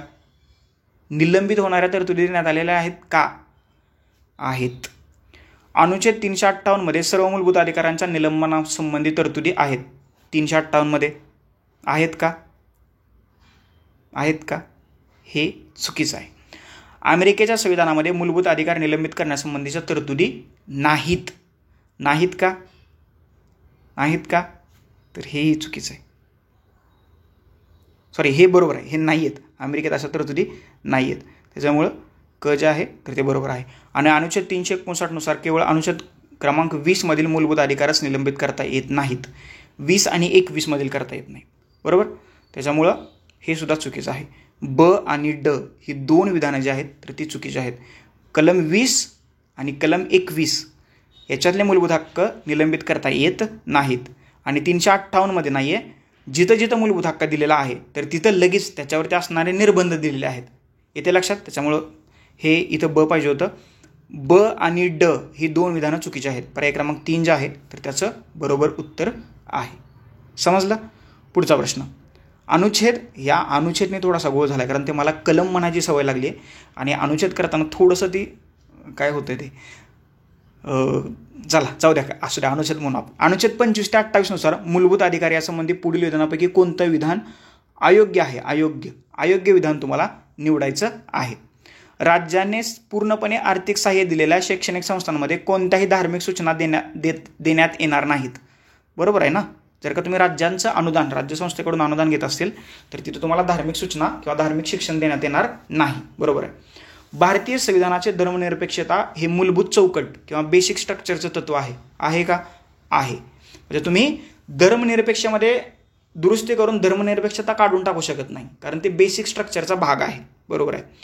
कोणत्याही विशिष्ट धर्माचं समर्थन वा प्रचारासाठी वापरण्यासाठी म्हणून कोणत्याही व्यक्तीकडून कोणत्याही प्रकारचा कर घेण्याची सक्ती राज्य करू शकत नाही, हेही बरोबर आहे. म्हणजे ठराविक ABCD नावाचा एक धर्म आहे आणि त्या म्हणजे हे जे धर्म आहेत तर या धर्मासाठी म्हणून देणगी द्या किंवा कर द्या असं कुठलंही बंधन जे आहे तर राज्यसंस्था तुमच्यावरती टाकू शकत नाही, हे लक्षात ठेवा. त्याच्यामुळे हे सुद्धा विधान बरोबर आहे. आणि 25 ते 28 या अनुच्छेदांतर्गत मिळणारे अधिकार केवळ भारतीय नागरिकांनाच उपलब्ध आहेत, नाही, हे परकीयांना सुद्धा उपलब्ध आहेत. आणि आपल्याला अयोग्य विधान ओळखायचं आहे. 4 जे आहे तर ते अयोग्य आहे. अजून एकदा सांगतो, कलम 15, कलम 16, कलम 19, कलम 29 आणि कलम 30 हे जे 5 फंडामेंटल राईट्स आहेत तर ते फक्त भारतीय नागरिकांना लागू आहेत. आणि इतर सगळे जे फंडामेंटल राईट्स आहेत तर ते भारतीय नागरिकांबरोबरच कोणाला लागू आहेत? परकीय व्यक्तींना सुद्धा लागू करण्यात आलेले आहेत. समजले इथपर्यंत? All clear. पुढचा प्रश्न. राज्यघटनेनुसार राज्य या संज्ञेमध्ये खालीलपैकी कोणत्या घटकाचा समावेश होतो? राज्य संस्थेची व्याख्या कोणत्या कलमात करण्यात आली? कलम 12 राज्य संस्थेची व्याख्या जी आहे तर ती करण्यात आलेली आहे. हे तुम्हाला आता क्लिअर झाले. त्याच्यामध्ये काय काय समावेश होतो असा प्रश्न आहे. भारत सरकार आणि संसद, बरोबर आहे. राज्य सरकार आणि विधिमंडळे, बरोबर आहे. सर्व स्थानिक प्राधिकरणं, बरोबर आहे. आणि अन्य सर्व प्राधिकरणं, बरोबर आहे. याचं उत्तर आहे पर्याय क्रमांक 4. म्हणजे 4 ऑप्शन जे आहेत तर ते तुम्हाला बरोबर असल्याचं दिसतंय. म्हणजे सगळ्यांचा समावेश जो आहे तर तो राज्य या संस्थांतर्गत होतो आणि राज्याची व्याख्या कलम 12 अंतर्गत करण्यात आलेली आहे. पुढचा प्रश्न. खालील तरतुदी विचारात घ्या आणि तुम्हाला बरोबर नसलेली तरतूद ओळखायची. बरोबर नसलेली याचा अर्थ चुकीची ओळखायची. भारतीय राज्यघटना अनुच्छेद 21 नुसार कोणत्याही व्यक्तीचं जीवित किंवा व्यक्तिगत स्वातंत्र्य कायद्याने योग्य प्रक्रियेशिवाय हिरावून घेतलं जाणार नाही. नाही, कायद्याने योग्य नाही, कायद्यानं प्रस्थापित केलेल्या प्रक्रियेशिवाय. त्याच्यामुळं जे आहे तर ते पहिलंच विधान चुकीचं आहे. भारतीय राज्यघटनाच्या अनुच्छेद 20(2) नुसार कोणत्याही व्यक्तीवर एकाच गुन्ह्यासाठी एकापेक्षा अधिक वेळा खटला चालवता येणार नाही आणि एकापेक्षा अधिक वेळा शिक्षा दिली जाणार नाही. मागाशी सांगितले हे वाक्य बरोबर आहे. भारतीय राज्यघटनेचा अनुच्छेद 14 नुसार भारतीय प्रदेशात राज्य कोणत्याही व्यक्तीस कायद्यापुढे समानता अथवा कायद्याचं समान संरक्षण नाकारणार नाही, हे सुद्धा बरोबर आहे कलम 14 नुसार. त्याच्यामुळं जे आहे तर ते चुकीचं आहे. कायद्याची योग्य प्रक्रिया नाही, कायद्याने प्रस्थापित केलेली प्रक्रिया. ओके, त्याच्यामुळं अविधान जे आहे तर ते चुकीचं आहे. पर्याय क्रमांक 1 जे आहे तर याचं बरोबर उत्तर आहे. समजलं? चलो पुढचा प्रश्न. भारतीय राज्यघटनेतील तरतुदीनुसार कोणताही समुदाय डॅश डॅश आधारावर अल्पसंख्याक म्हणून घोषित करता येतो? मागाशी सांगितले अल्पसंख्याक म्हणून घोषित करण्याचे 2च क्रायटेरिया आहेत. एक आहे धर्म आणि दुसरा आहे भाषा. त्याच्यामुळे पर्याय क्रमांक 4 जे आहे तर याचं बरोबर उत्तर आहे. ओके, समजलं? पुढचा प्रश्न. मूलभूत हक्कांच्या संदर्भातील योग्य विधान तुम्हाला ओळखायचं आहे. सर्व मूलभूत हक्क हे नकारात्मक स्वरूपाचे आहेत. सर्व नाही आहेत, काही आहेत. नकारात्मक आणि सकारात्मक दोन्ही स्वरूपाचे आहेत. त्याच्यामुळे पहिलं चूक. मूलभूत हक्कांच्या बाबतीत न्यायालयात दाद मागता येत नाही. दाद मागता येते ना, कलम 32 आणि 226 त्याच्यासाठी तर दिले. त्याच्यामुळे हेही चुकीचं आहे. मूलभूत हक्क आणीबाणीच्या काळात स्थगित केले जाऊ शकतात. आणि आपण हे तत्व कुठून स्वीकारले? जर्मनीच्या वायमर संविधानातून. त्याच्यामुळे हे जे वाक्य आहे तर ते बरोबर आहे. क वाक्य फक्त बरोबर आहे. बरोबर विधान निवडायचं होतं. असा किती नंबरचा पर्याय आहे? पर्याय क्रमांक 2. That's it. हे वाक्य बरोबर आहे. त्याच्यामुळे पर्याय क्रमांक 2 याचं अचूक उत्तर आहे. पुढचा प्रश्न. समतेच्या हक्कासंदर्भात तुम्हाला लावायच्या जोड्या 14 ते 18. कायद्यापुढे समता कुठं आहे? कलम 14 आहे. भेदभावास प्रतिबंध कुठं आहे? कलम 15. संधीची समानता कुठं आहे? कलम 16. आणि अस्पृश्यता निवारण कुठं आहे? कलम 17. म्हणजे बघा, ला 3 पाहिजे, एकाच ठिकाणी आहे. पर्याय क्रमांक 3 जे आहे तर त्याचं अचूक उत्तर आहे. ला 3, ला 1, ला 2 आणि ला 4. ओके, कलम 14 ते 18 समतेचा हक्क, इक्वॅलिटी, त्याच्याशी असणारं हा प्रश्न होता. जोड्या लावा. ओके, समजलं? चलो पुढचा प्रश्न. भारतीय राज्यघटना डॅश डॅश मान्यता देते. कशाला मान्यता देते? अल्पसंख्याकांना कुठल्या मान्यता देते? तर भारतात 2च अल्पसंख्याक आहेत. एक आहे धार्मिक आणि दुसरा आहे भाषिक. त्याच्यामुळे पर्याय क्रमांक 3 याचं अचूक उत्तर आहे. वांशिक अल्पसंख्याक असं काही नाही आहे, फक्त धार्मिक किंवा फक्त भाषिक असंही काही नाही आहे. तर भारतात 2 प्रकारचे अल्पसंख्याक आहेत. एक तुम्ही धर्माने अल्पसंख्याक असू शकता किंवा तुम्ही भाषेने अल्पसंख्याक असू शकता. तुम्ही वंशाने किंवा लिंगाने असं काही अल्पसंख्याकाची तरतूद राज्यघटनेत करण्यात आलेली नाही. ओके, चलो आगे बढो. पुढचा प्रश्न. खालील विधानं विचारात घ्या आणि त्याच्यापैकी तुम्हाला बरोबर विधान ओळखायचं आहे. 4 विधानं आहेत. अल्पसंख्याक या शब्दाची भारतीय राज्यघटनेत व्याख्या दिलेली नाही. काय वाटतं तुम्हाला? बरोबर आहे का? तर दिली आहे. भाषिक आणि धार्मिक अशा अल्पसंख्याकाची व्याख्या केली ना त्यांनी. दिलेली आहे असं म्हटलंय. दिलेली म्हणजे राज्यघटनेमध्ये भाषिक आणि धार्मिक हे जरी 2 अल्पसंख्याक गट ठरवले असले असते तरी राज्यघटनेत अल्पसंख्याकाची व्याख्या कुठंही केलेली नाही, हे लक्षात ठेवा. त्याच्यामुळं जे आहे तर ते चुकीचं आहे. धार्मिक अल्पसंख्याक तसंच भाषिक अल्पसंख्याक दोघांनाही राज्यघटना अनुच्छेद 29 अन्वये संरक्षण लाभलं आहे. 29 आणि 30. भाषा जतन करणं यामध्ये भाषाच्या संरक्षणासाठी आंदोलन करणं याचाही समावेश होतो. ओके, बरोबर. म्हणजे मराठीला अभिजात भाषा म्हणून दर्जा मिळवण्यासाठी आपण आंदोलनं केली होती, सह्यांची मोहीम राबवली होती. त्याच्यामुळे तेही बरोबर आहे. भाषेचं जतन केलं जाईल असं आश्वासन देणं हे लोकप्रतिनिधी कायदा 1951 अनुसार भ्रष्टाचरण होत नाही, हेही बरोबर आहे. तर ब, क आणि ड ही 3 वाक्य बरोबर आहेत. याचं उत्तर आहे पर्याय क्रमांक 2. आलं लक्षात? जे आहे तर ते चुकीचं आहे. अल्पसंख्याकाची व्याख्या राज्यघटनेत कुठंही केलेली नाही. ओके, म्हणजे तो कुठलाही अल्पसंख्याक असू द्या. ओके, चलो पुढचा प्रश्न. खालीलपैकी कोणतं किंवा कोणती विधाने बरोबर आहेत? आपल्याला बरोबर विधान ओळखायचं आहे. भारतीय राज्यघटनेचं अनुच्छेद 15 हे भारतीय नागरिक आणि परकीय अशा दोघांनाही उपलब्ध आहे. काय वाटतं तुम्हाला? हे चुकीचं आहे. 15, 16, 19, 29, 30 हे चुकीचं आहे. भारतीय राज्यघटनेचा अनुच्छेद 16 हे केवळ भारतीय नागरिकांनाच उपलब्ध आहे, हे बरोबर आहे. भारतीय राज्यघटनेचा अनुच्छेद 21 हे भारतीय नागरिक आणि परकीयांना देखील भारतीय भूमीवर उपलब्ध आहे, हे सुद्धा बरोबर आहे. ब आणि क हे जे 2 वाक्य आहेत तर ती बरोबर आहेत. असा पर्याय क्रमांक 2 ब आणि क. राईट टू लाईफ आणि 16 आर्टिकल 16 हे फक्त भारतीय नागरिकांना उपलब्ध आहे आणि 21 भारतीय नागरिक आणि परकीय नागरिकांना भारतीय भूमीवरती उपलब्ध असणारं आर्टिकल आहे. त्याच्यामुळे पर्याय क्रमांक 2 ब आणि क याचं अचूक उत्तर आहे. ओके, चलो पुढचा प्रश्न. आता सारेकडून 1 लाइनर टाईप प्रश्नांची सुरुवात झाली आहे. खालीलपैकी भारतीय राज्यघटनेच्या कोणत्या अनुच्छेदानुसार भारताच्या सर्वोच्च न्यायालयास नागरिकांच्या मूलभूत अधिकारांचा संरक्षक म्हणून कुठला आहे? आर्टिकल 32. इथं ऑप्शन आहे का? नाही. त्याच्यामुळे पर्याय क्रमांक 4 कोणतंही नाही. आर्टिकल 32 लक्षात ठेवा. ओके, पुढचा प्रश्न. खालील विधानं विचारात घ्या आणि त्याच्यापैकी तुम्हाला बरोबर विधान ओळखायचं आहे. अनुच्छेद 25 हे सदसद विवेकबुद्धीने वागण्याचा व धर्माचं पालन, आचरण व प्रसार करण्याच्या स्वातंत्र्याच्या हक्काची हमी दिली आहे. बरोबर आहे का? बरोबर आहे. अनुच्छेद 25 मध्ये केवळ धार्मिक विश्वास किंवा तत्व यांचा समावेश होतो असं नाही, तर धार्मिक रीती रिवाज यांचाही समावेश होतो, हे सुद्धा बरोबर आहे. याबरोबरच आपल्या धर्माचा प्रचार करण्याच्या हक्कामध्ये दुसऱ्या व्यक्तीचं आपल्या धर्मात धर्मांतर करण्याच्या हक्काचा समावेश होतो, हे ॲब्सोल्युटली चुकीचं आहे. नॉर्थ ईस्टमध्ये हेच चाललंय सध्या. ओके, धार्मिक स्वातंत्र्याचा हक्क केवळ नागरिकांना उपलब्ध आहेत. ओके, धार्मिक स्वातंत्र्याचा अधिकार केवळ नागरिकांना उपलब्ध आहे. 15, 16, 19, 29 आणि 30. त्याच्यामुळं या प्रश्नाचं उत्तर आहे पर्याय क्रमांक 2 अ आणि ब. ही जी 2 विधानं आहेत तर ही 2च विधानं आहेत तर ती बरोबर आहेत. बाकीचं क आणि ड ही 2 वाक्य चुकलेली आहेत. That's it. समजलं? चलो आगे बढो. पुढचा प्रश्न. मूलभूत हक्कांच्या संदर्भात बरोबर असलेली विधाने ओळखायची आपल्याला. ते न्यायालयामार्फत प्रत्यक्षात आणता येतात का? आणता येतात. ते निरंकुश किंवा अनिर्बंध आहेत का? त्याच्यावरती कुठल्याही स्वरूपाचा निर्बंध नाही असं काय आहे का? नाही. प्रत्येक मूलभूत हक्कांवरती ठराविक निर्बंध घातलेले आहेत आणि ते वाजवी स्वरूपाचे आहेत. त्याच्यामुळे ब जे आहे तर ते चुकीचं आहे. काही हक्क वगळता राष्ट्रीय आणीबाणीच्या काळात ते स्थगित करता येतात का? तर येतात. ते केवळ भारतीय नागरिकांसाठीच आहेत असं काही नाही आहे. परकीय लोकांना सुद्धा भारतात आल्या काही मूलभूत हक्क आहेत. त्याच्यामुळे ड चुकीचं आहे.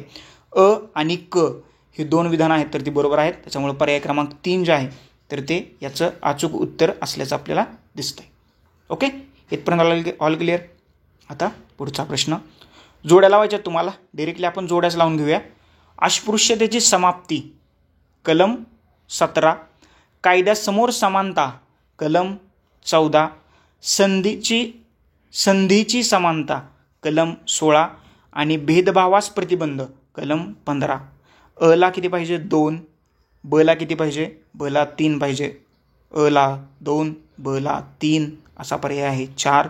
याचं उत्तर आहे पर्याय क्रमांक 4. That's it. ह्या जोड्या तुमच्या पाठ झाल्या असतील आत्ता, कारण बऱ्याच वेळेला हा प्रश्न रिपीट झाला आहे. पुढचा प्रश्न, शोषणाविरुद्धचा अधिकार भारतीय राज्यघटनेच्या डॅश डॅश अनुच्छेदामध्ये दिलेले आहेत.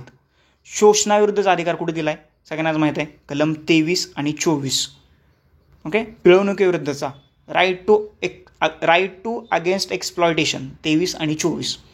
ओके, समजलं. याच्यानंतर पुढचा प्रश्न आहे जोड्या लावायच्या. आता ह्या जोड्या थोड्याशा खालीवर झालेल्या आहेत, परंतु तुम्ही समजून घ्या. व्यक्तिगत स्वातंत्र्याचा अधिकार कुठं आहे? कलम 21. सार्वजनिक नोकऱ्यात समान संधी कलम 16.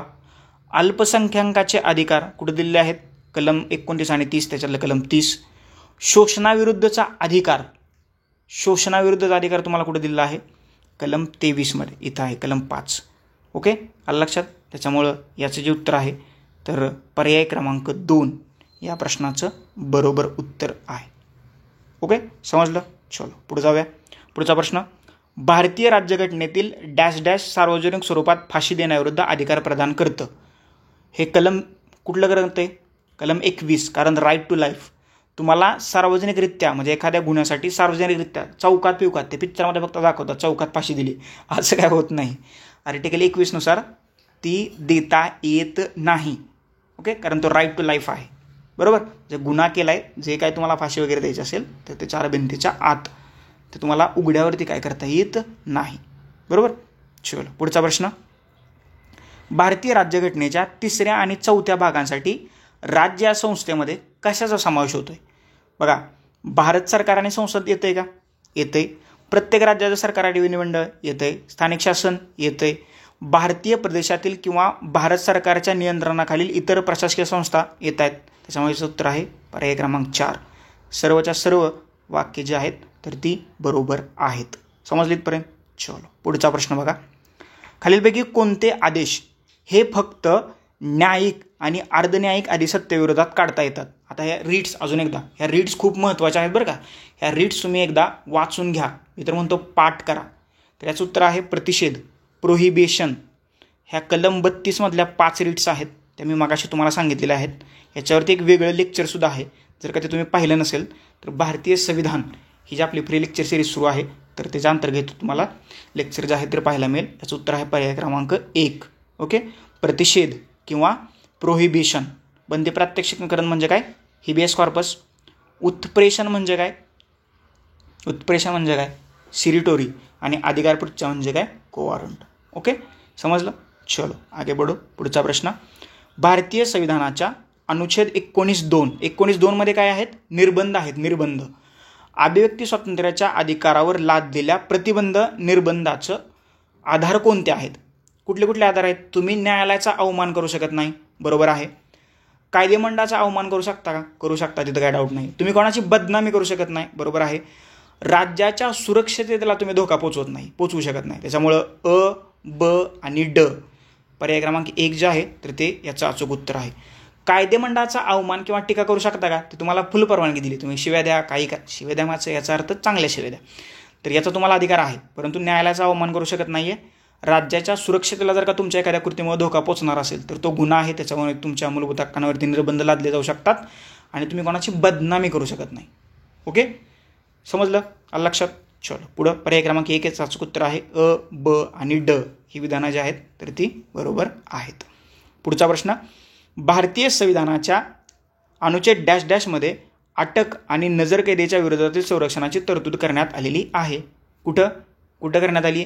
अटक आणि नजरकैद कलम 22. ओके, आता माझा एक तुम्हाला प्रश्न आहे. काय प्रश्न आहे? प्रश्न असा आहे तुम्हाला किती दिवस एखाद्या व्यक्तीला स्थानबद्ध करून ठेवलं जातं? प्रतिबंधात्मक स्थानबद्धता कायद्याविषयक विवाद जे आहेत किंवा मनमानी अटकेविरुद्ध आणि स्थानबद्ध संरक्षण जे आहे तर ते आर्टिकल 22 देण्यात आलेलं आहे. ओके, तर ते स्थानबद्ध किती दिवस किंवा किती महिने केलं जाऊ शकतं? प्रतिबंधात्मक स्थानबद्ध किती दिवस केलं जाऊ शकतं? या प्रश्नाचं उत्तर तुम्ही मला महिने, हिंट देतो, महिने आहेत ते. किती महिने केलं जाऊ शकतं? कमेंट बॉक्समध्ये या प्रश्नाचं उत्तर कमेंट करा. ओके, न विसरता कमेंट करायचं आहे. पुढे जा. Doctor B.R. आंबेडकरांनी संविधानाच्या कोणत्या कलमास भारतीय संविधानाचा आत्मा, सगळ्यांनाच माहीत आहे, कलम 32 राज्यघटनेचा आत्मा, याच्यामध्ये रीट्स आहेत. पुढचा प्रश्न, खालीलपैकी कोणत्या कारणास्तव राज्य भाषण व अभिव्यक्ती स्वातंत्र्यावर वाजवी बंधने घालू शकतं? आता ही वाजवी बंधने कुठं आहेत? कलम 19(2) मध्ये. आणि हा प्रश्न कशाशी रिलेट आहे? कलम 19(1)A संबंधित असणारा हा प्रश्न आहे. ओके, न्यायालयाचा अवमान तुम्ही करू शकता का? तर नाही करू शकत. इथं बंधनं घातली जाऊ शकतात. अल्पसंख्याकांचं संरक्षण असं काही नाही आहे. परदेशी मित्रत्वाचे संबंध हे बरोबर आहे. भारताचं सार्वभौमत्व आणि अखंडत्व बरोबर आहे. सभ्यता अथवा नीतिमत्ता हे सुद्धा बरोबर आहे. फक्त हे जे आहे तर हे चुकीचं आहे. यावेळेला निर्बंध घातले जाऊ शकत नाहीत. त्याच्यामुळं अ, क, ड आणि ई पर्याय क्रमांक 3 जे आहे तर ते बरोबर उत्तर आहे. 19(1)A बद्दल ते लेक्चर आहे तर ते तुम्ही पाहून घ्या. त्याच्यामध्ये हे मी निर्बंध वगैरे सगळं सांगितलेलं आहे. ओके, इथे का लक्षात. पुढचा प्रश्न, खालीलपैकी कोणतं विधान चुकीचं आहे? चुकीचं विधान तुम्हाला ओळखायचं आहे. काय आहेत विधान बघा. भाषिक अल्पसंख्याक समुदायातील बालकांना प्राथमिक शिक्षणाच्या टप्प्यावर मातृभाषेत शिक्षणाची पुरेशी सोय पुरवण्यात यावी असे निर्देश आपलं संविधान प्रत्येक राज्याला देतं. देतंय का? देतंय. मातृभाषा बरोबर आहे. धर्म, वंश, जात, भाषा किंवा यापैकी कशाच्याही आधारे राज्याच्या अथवा राज्याचा अनुदान होणाऱ्या कोणत्याही शिक्षण संस्थेला कोणालाही प्रवेश नाकारता येणार नाही. बरोबर आहे. शैक्षणिक संस्थेला अनुदान प्रदान करताना किंवा मंजूर करताना केवळ तिचं व्यवस्थापन अल्पसंख्याकांचं आहे या कारणास्तव राज्याला भेदभाव करता येणार नाही. बरोबर आहे. अ, ब आणि क तिन्ही विधानं आहेत तर ती बरोबर आहेत. आणि तुम्हाला चुकीचं विधान ओळखायचं होतं. याच्यातलं कुठलंही विधान जे आहे तर ते चुकीचं नाही आहे. त्याच्यामुळं याचं जे उत्तर आहे तर याचं उत्तर आहे पर्याय क्रमांक 4.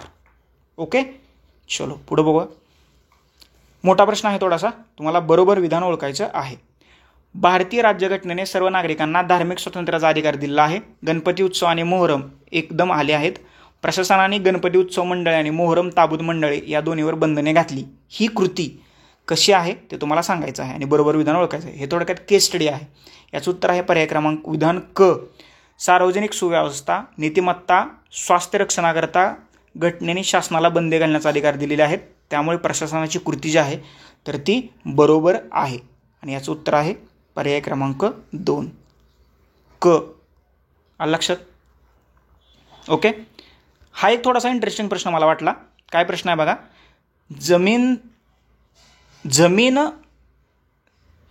जमिनीचे हक्क म्हणजे या राज्यांमध्ये पूर्वी अस्तित्वात असलेल्या वंश परंपरेने मिळणारे हक्क.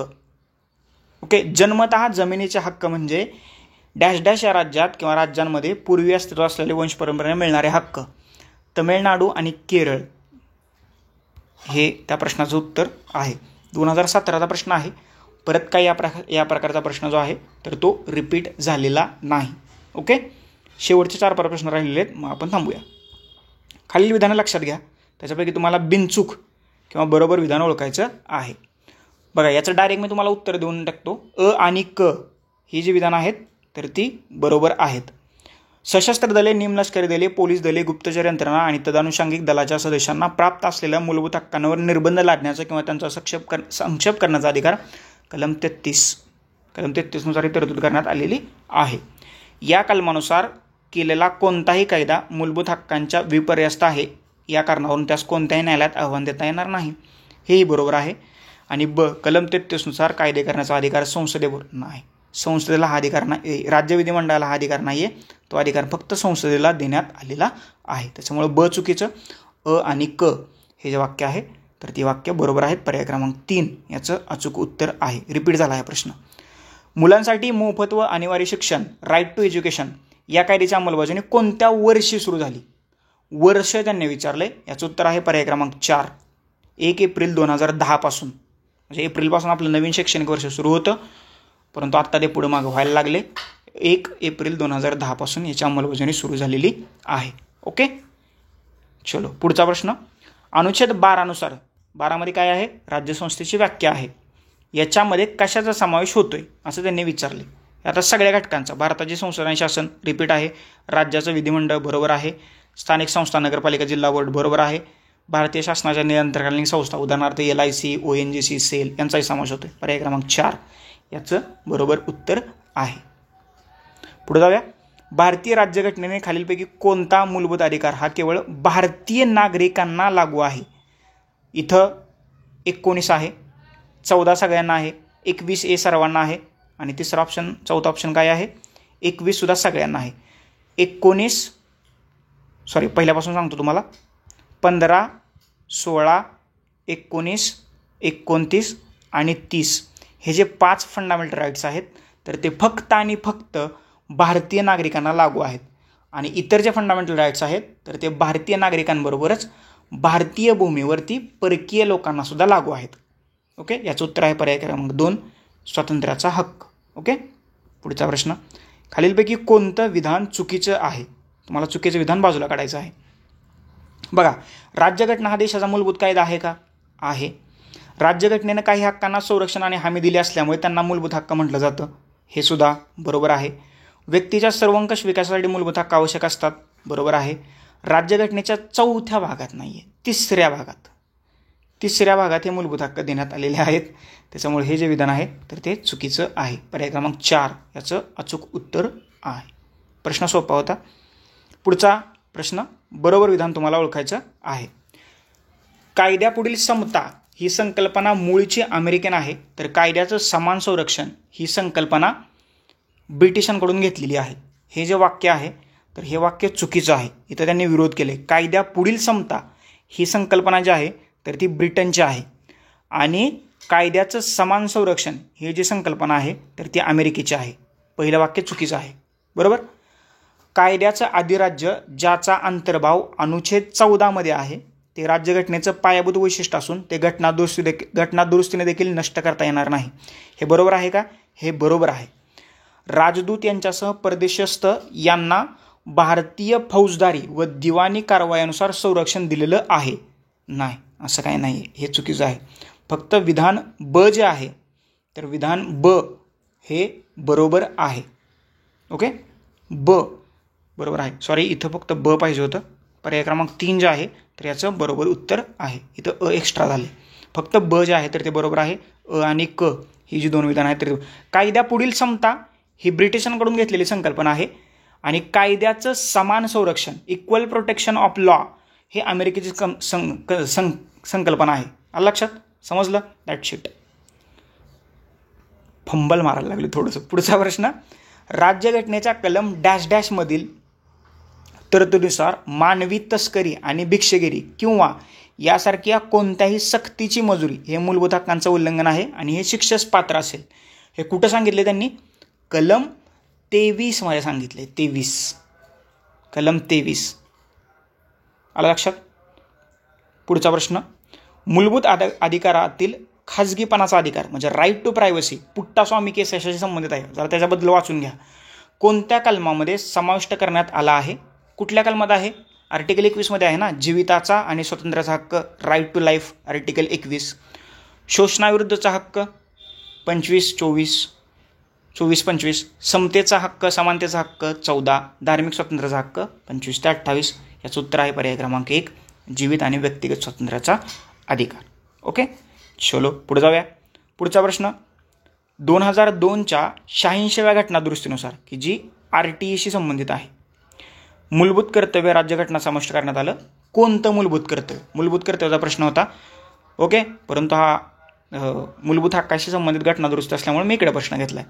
पालकांनी 16 ते 14 वयोगटातील मुलांना प्राथमिक शिक्षणाची संधी उपलब्ध करून देणं हे जे आहे तर ती 86व्या घटनादुरुस्तीनुसार ॲड करण्यात आलेलं मूलभूत कर्तव्य आहे. ओके, समजलं? पुढचा प्रश्न. भारतीय राज्यघटनेच्या कलम 44 मध्ये पुरस्कारलेल्या समान नागरी कायदा कोणासाठी असल्याचं तिथं नमूद केलेलं आहे. कोणासाठी समान नागरी कायदा असेल कलम 44 नुसार? तर सर्व नागरिकांसाठी, देशातल्या सर्व नागरिकांसाठी. पर्याय क्रमांक 4 जे आहे तर याचं अचूक उत्तर आहे. ओके, आलं लक्षात? That's it. चलो पुढं बघा. आर्टिकल 21 जे आहे तर त्याच्या संबंधित तुम्हाला जोड्या लावायच्या. हा एवढा मोठा प्रश्न आहे. कशा जोड्या लावायच्या आहेत? जे संबंधित खटले आहेत तर त्याच्या तुम्हाला जोड्या लावायच्या आहेत. बघा, पहिला खटला आहे सुभाष कुमार विरुद्ध बिहार 1991चा खटला. हा खटला कशा संबंधित होता? प्रदूषणमुक्त हवा आणि पाण्याचा अधिकार 1-2. रामशरण औत्यानुप्राप्ती प्रासी विरुद्ध भारत सरकार 1991चा खटला आहे. 1989चा खटला आहे. हा कशाशी संबंधित होता? अन्न, कपडा आणि योग्य पर्यावरणाचा अधिकार. हिमाचल प्रदेश विरुद्ध उमेद राम शर्मा 1986चा खटला आहे. हा कशा संबंधी होता? तर डोंगराळ भागातील नागरिकांच्या रस्त्याच्या वापराचा अधिकारासंबंधी होता. आणि मोहिनी जैन विरुद्ध कर्नाटक 1992चा खटला आहे. हा शिक्षणाचा अधिकाराशी संबंधित असणारा खटला होता. त्याच्यामुळं अ ला 2, ब ला 4, क ला 1 आणि ड ला 3 असं या प्रश्नाचं उत्तर आहे. आणि असा ऑप्शन कितीमध्ये आहे? असा ऑप्शन असेल पर्याय क्रमांक 2 मध्ये. आलं लक्षात? तर हे जे मूलभूत खटले आहेत, मूलभूत हक्क आणि त्याच्यात राईट टू लाईफ आर्टिकल 21शी संबंधित असणारे जे खटले आहेत, जवळजवळ 44 महत्त्वाचे खटले आहेत. एकदा ते वाचून घ्या वन शॉटमध्ये. त्याच्यावरती आयोगाने खूप वेळा प्रश्न विचारलेला आहे. त्याच्यामुळे ते न विसरता वाचून घेण्याचा तुम्ही थोडासा प्रयत्न करा. ओके. आणि मग पुढचा प्रश्न, हा सुद्धा प्रश्न जोड्याच लावायचा आहे. प्राथमिक शिक्षणाचा हक्क कुठे येतोय? हा 21A. धार्मिक व्यवहाराच्या व्यवस्थापनाचं स्वातंत्र्य कुठे येतं? हे कलम 26. सार्वजनिक सेवेमध्ये संधीची समानता कुठे येते? कलम 16. आणि जीवित आणि व्यक्तिगत स्वातंत्र्याचं संरक्षण कुठे येते? कलम 21. ओके. हे कलम 2 कुठे जोडी लागत नाही आहे. त्याच्यामुळं अ ला 3, ब ला 4, क ला 1 आणि ड ला 5. तर याचं उत्तर आहे पर्याय क्रमांक 1. आलं लक्षात? ही सगळी आर्टिकल्स होती. ओके.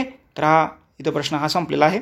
तर अशा रीतीनं मूलभूत हक्कावरचं भाग 1 याच्यामध्ये आपण पहिले 100 क्वेश्चन डिस्कस केलेले आहेत. आणि भाग 2 मध्ये आपण दुसरे 100 क्वेश्चन, असे 200 क्वेश्चन जे आहेत तर ते फंडामेंटल राईट्सवरती आलेले आहेत. समजलं? तर हे लेक्चर इथं थांबूया आणि पुढच्या लेक्चरमध्ये आपण येणारे 100 क्वेश्चन्स डिस्कस करूया. पर्सनल मेंटरशिपच्या बॅच अवेलेबल आहेत. PSR ऑप्शनल, मेन्समधला GS polity paper 2, essay writing, answer writing, NCERT पॉलिटीचे NCERT रिव्हिजन बॅच. अधिक माहितीसाठी तुम्ही इथं मला कॉन्टॅक्ट करू शकता. That's it. याशिवाय VJC स्टडी हा ऑनलाईन लर्निंग प्लॅटफॉर्म जो आहे तर तो सध्या 5 सोशल मीडियावरती उपलब्ध आहे. फेसबुक, यूट्यूब, टेलिग्राम, व्हॉट्सअप या 5च्या सोशल मीडियाच्या लिंक्स तुम्हाला खाली डिस्क्रिप्शन बॉक्समध्ये दिले आहेत. त्या लिंकवरती क्लिक करा आणि VJC स्टडी या ऑनलाईन लर्निंग प्लॅटफॉर्मला जॉईन व्हा. तुमच्या काही डाऊट, क्वेरीज, क्वेश्चन, सजेशन्स असतील तर कमेंट बॉक्स तुमच्यासाठी ओपन आहे. चॅनलवरती नवीन असाल चॅनल सबस्क्राईब करा. शेजारी बेल आयकॉन दिली ती प्रेस करा, जेणेकरून नवीन लेक्चरच्या नोटिफिकेशन सर्वात पहिल्यांदा तुम्हाला येतील. लेक्चर आवडत असेल तर लाईक करा, जास्तीत जास्त लोकांपर्यंत शेअर करा. तुर्तास आता आपण इथं थांबूया. Thank you so much. धन्यवाद मित्रांनो. नेक्स्ट लेक्चरमध्ये आपण भेटूयाच.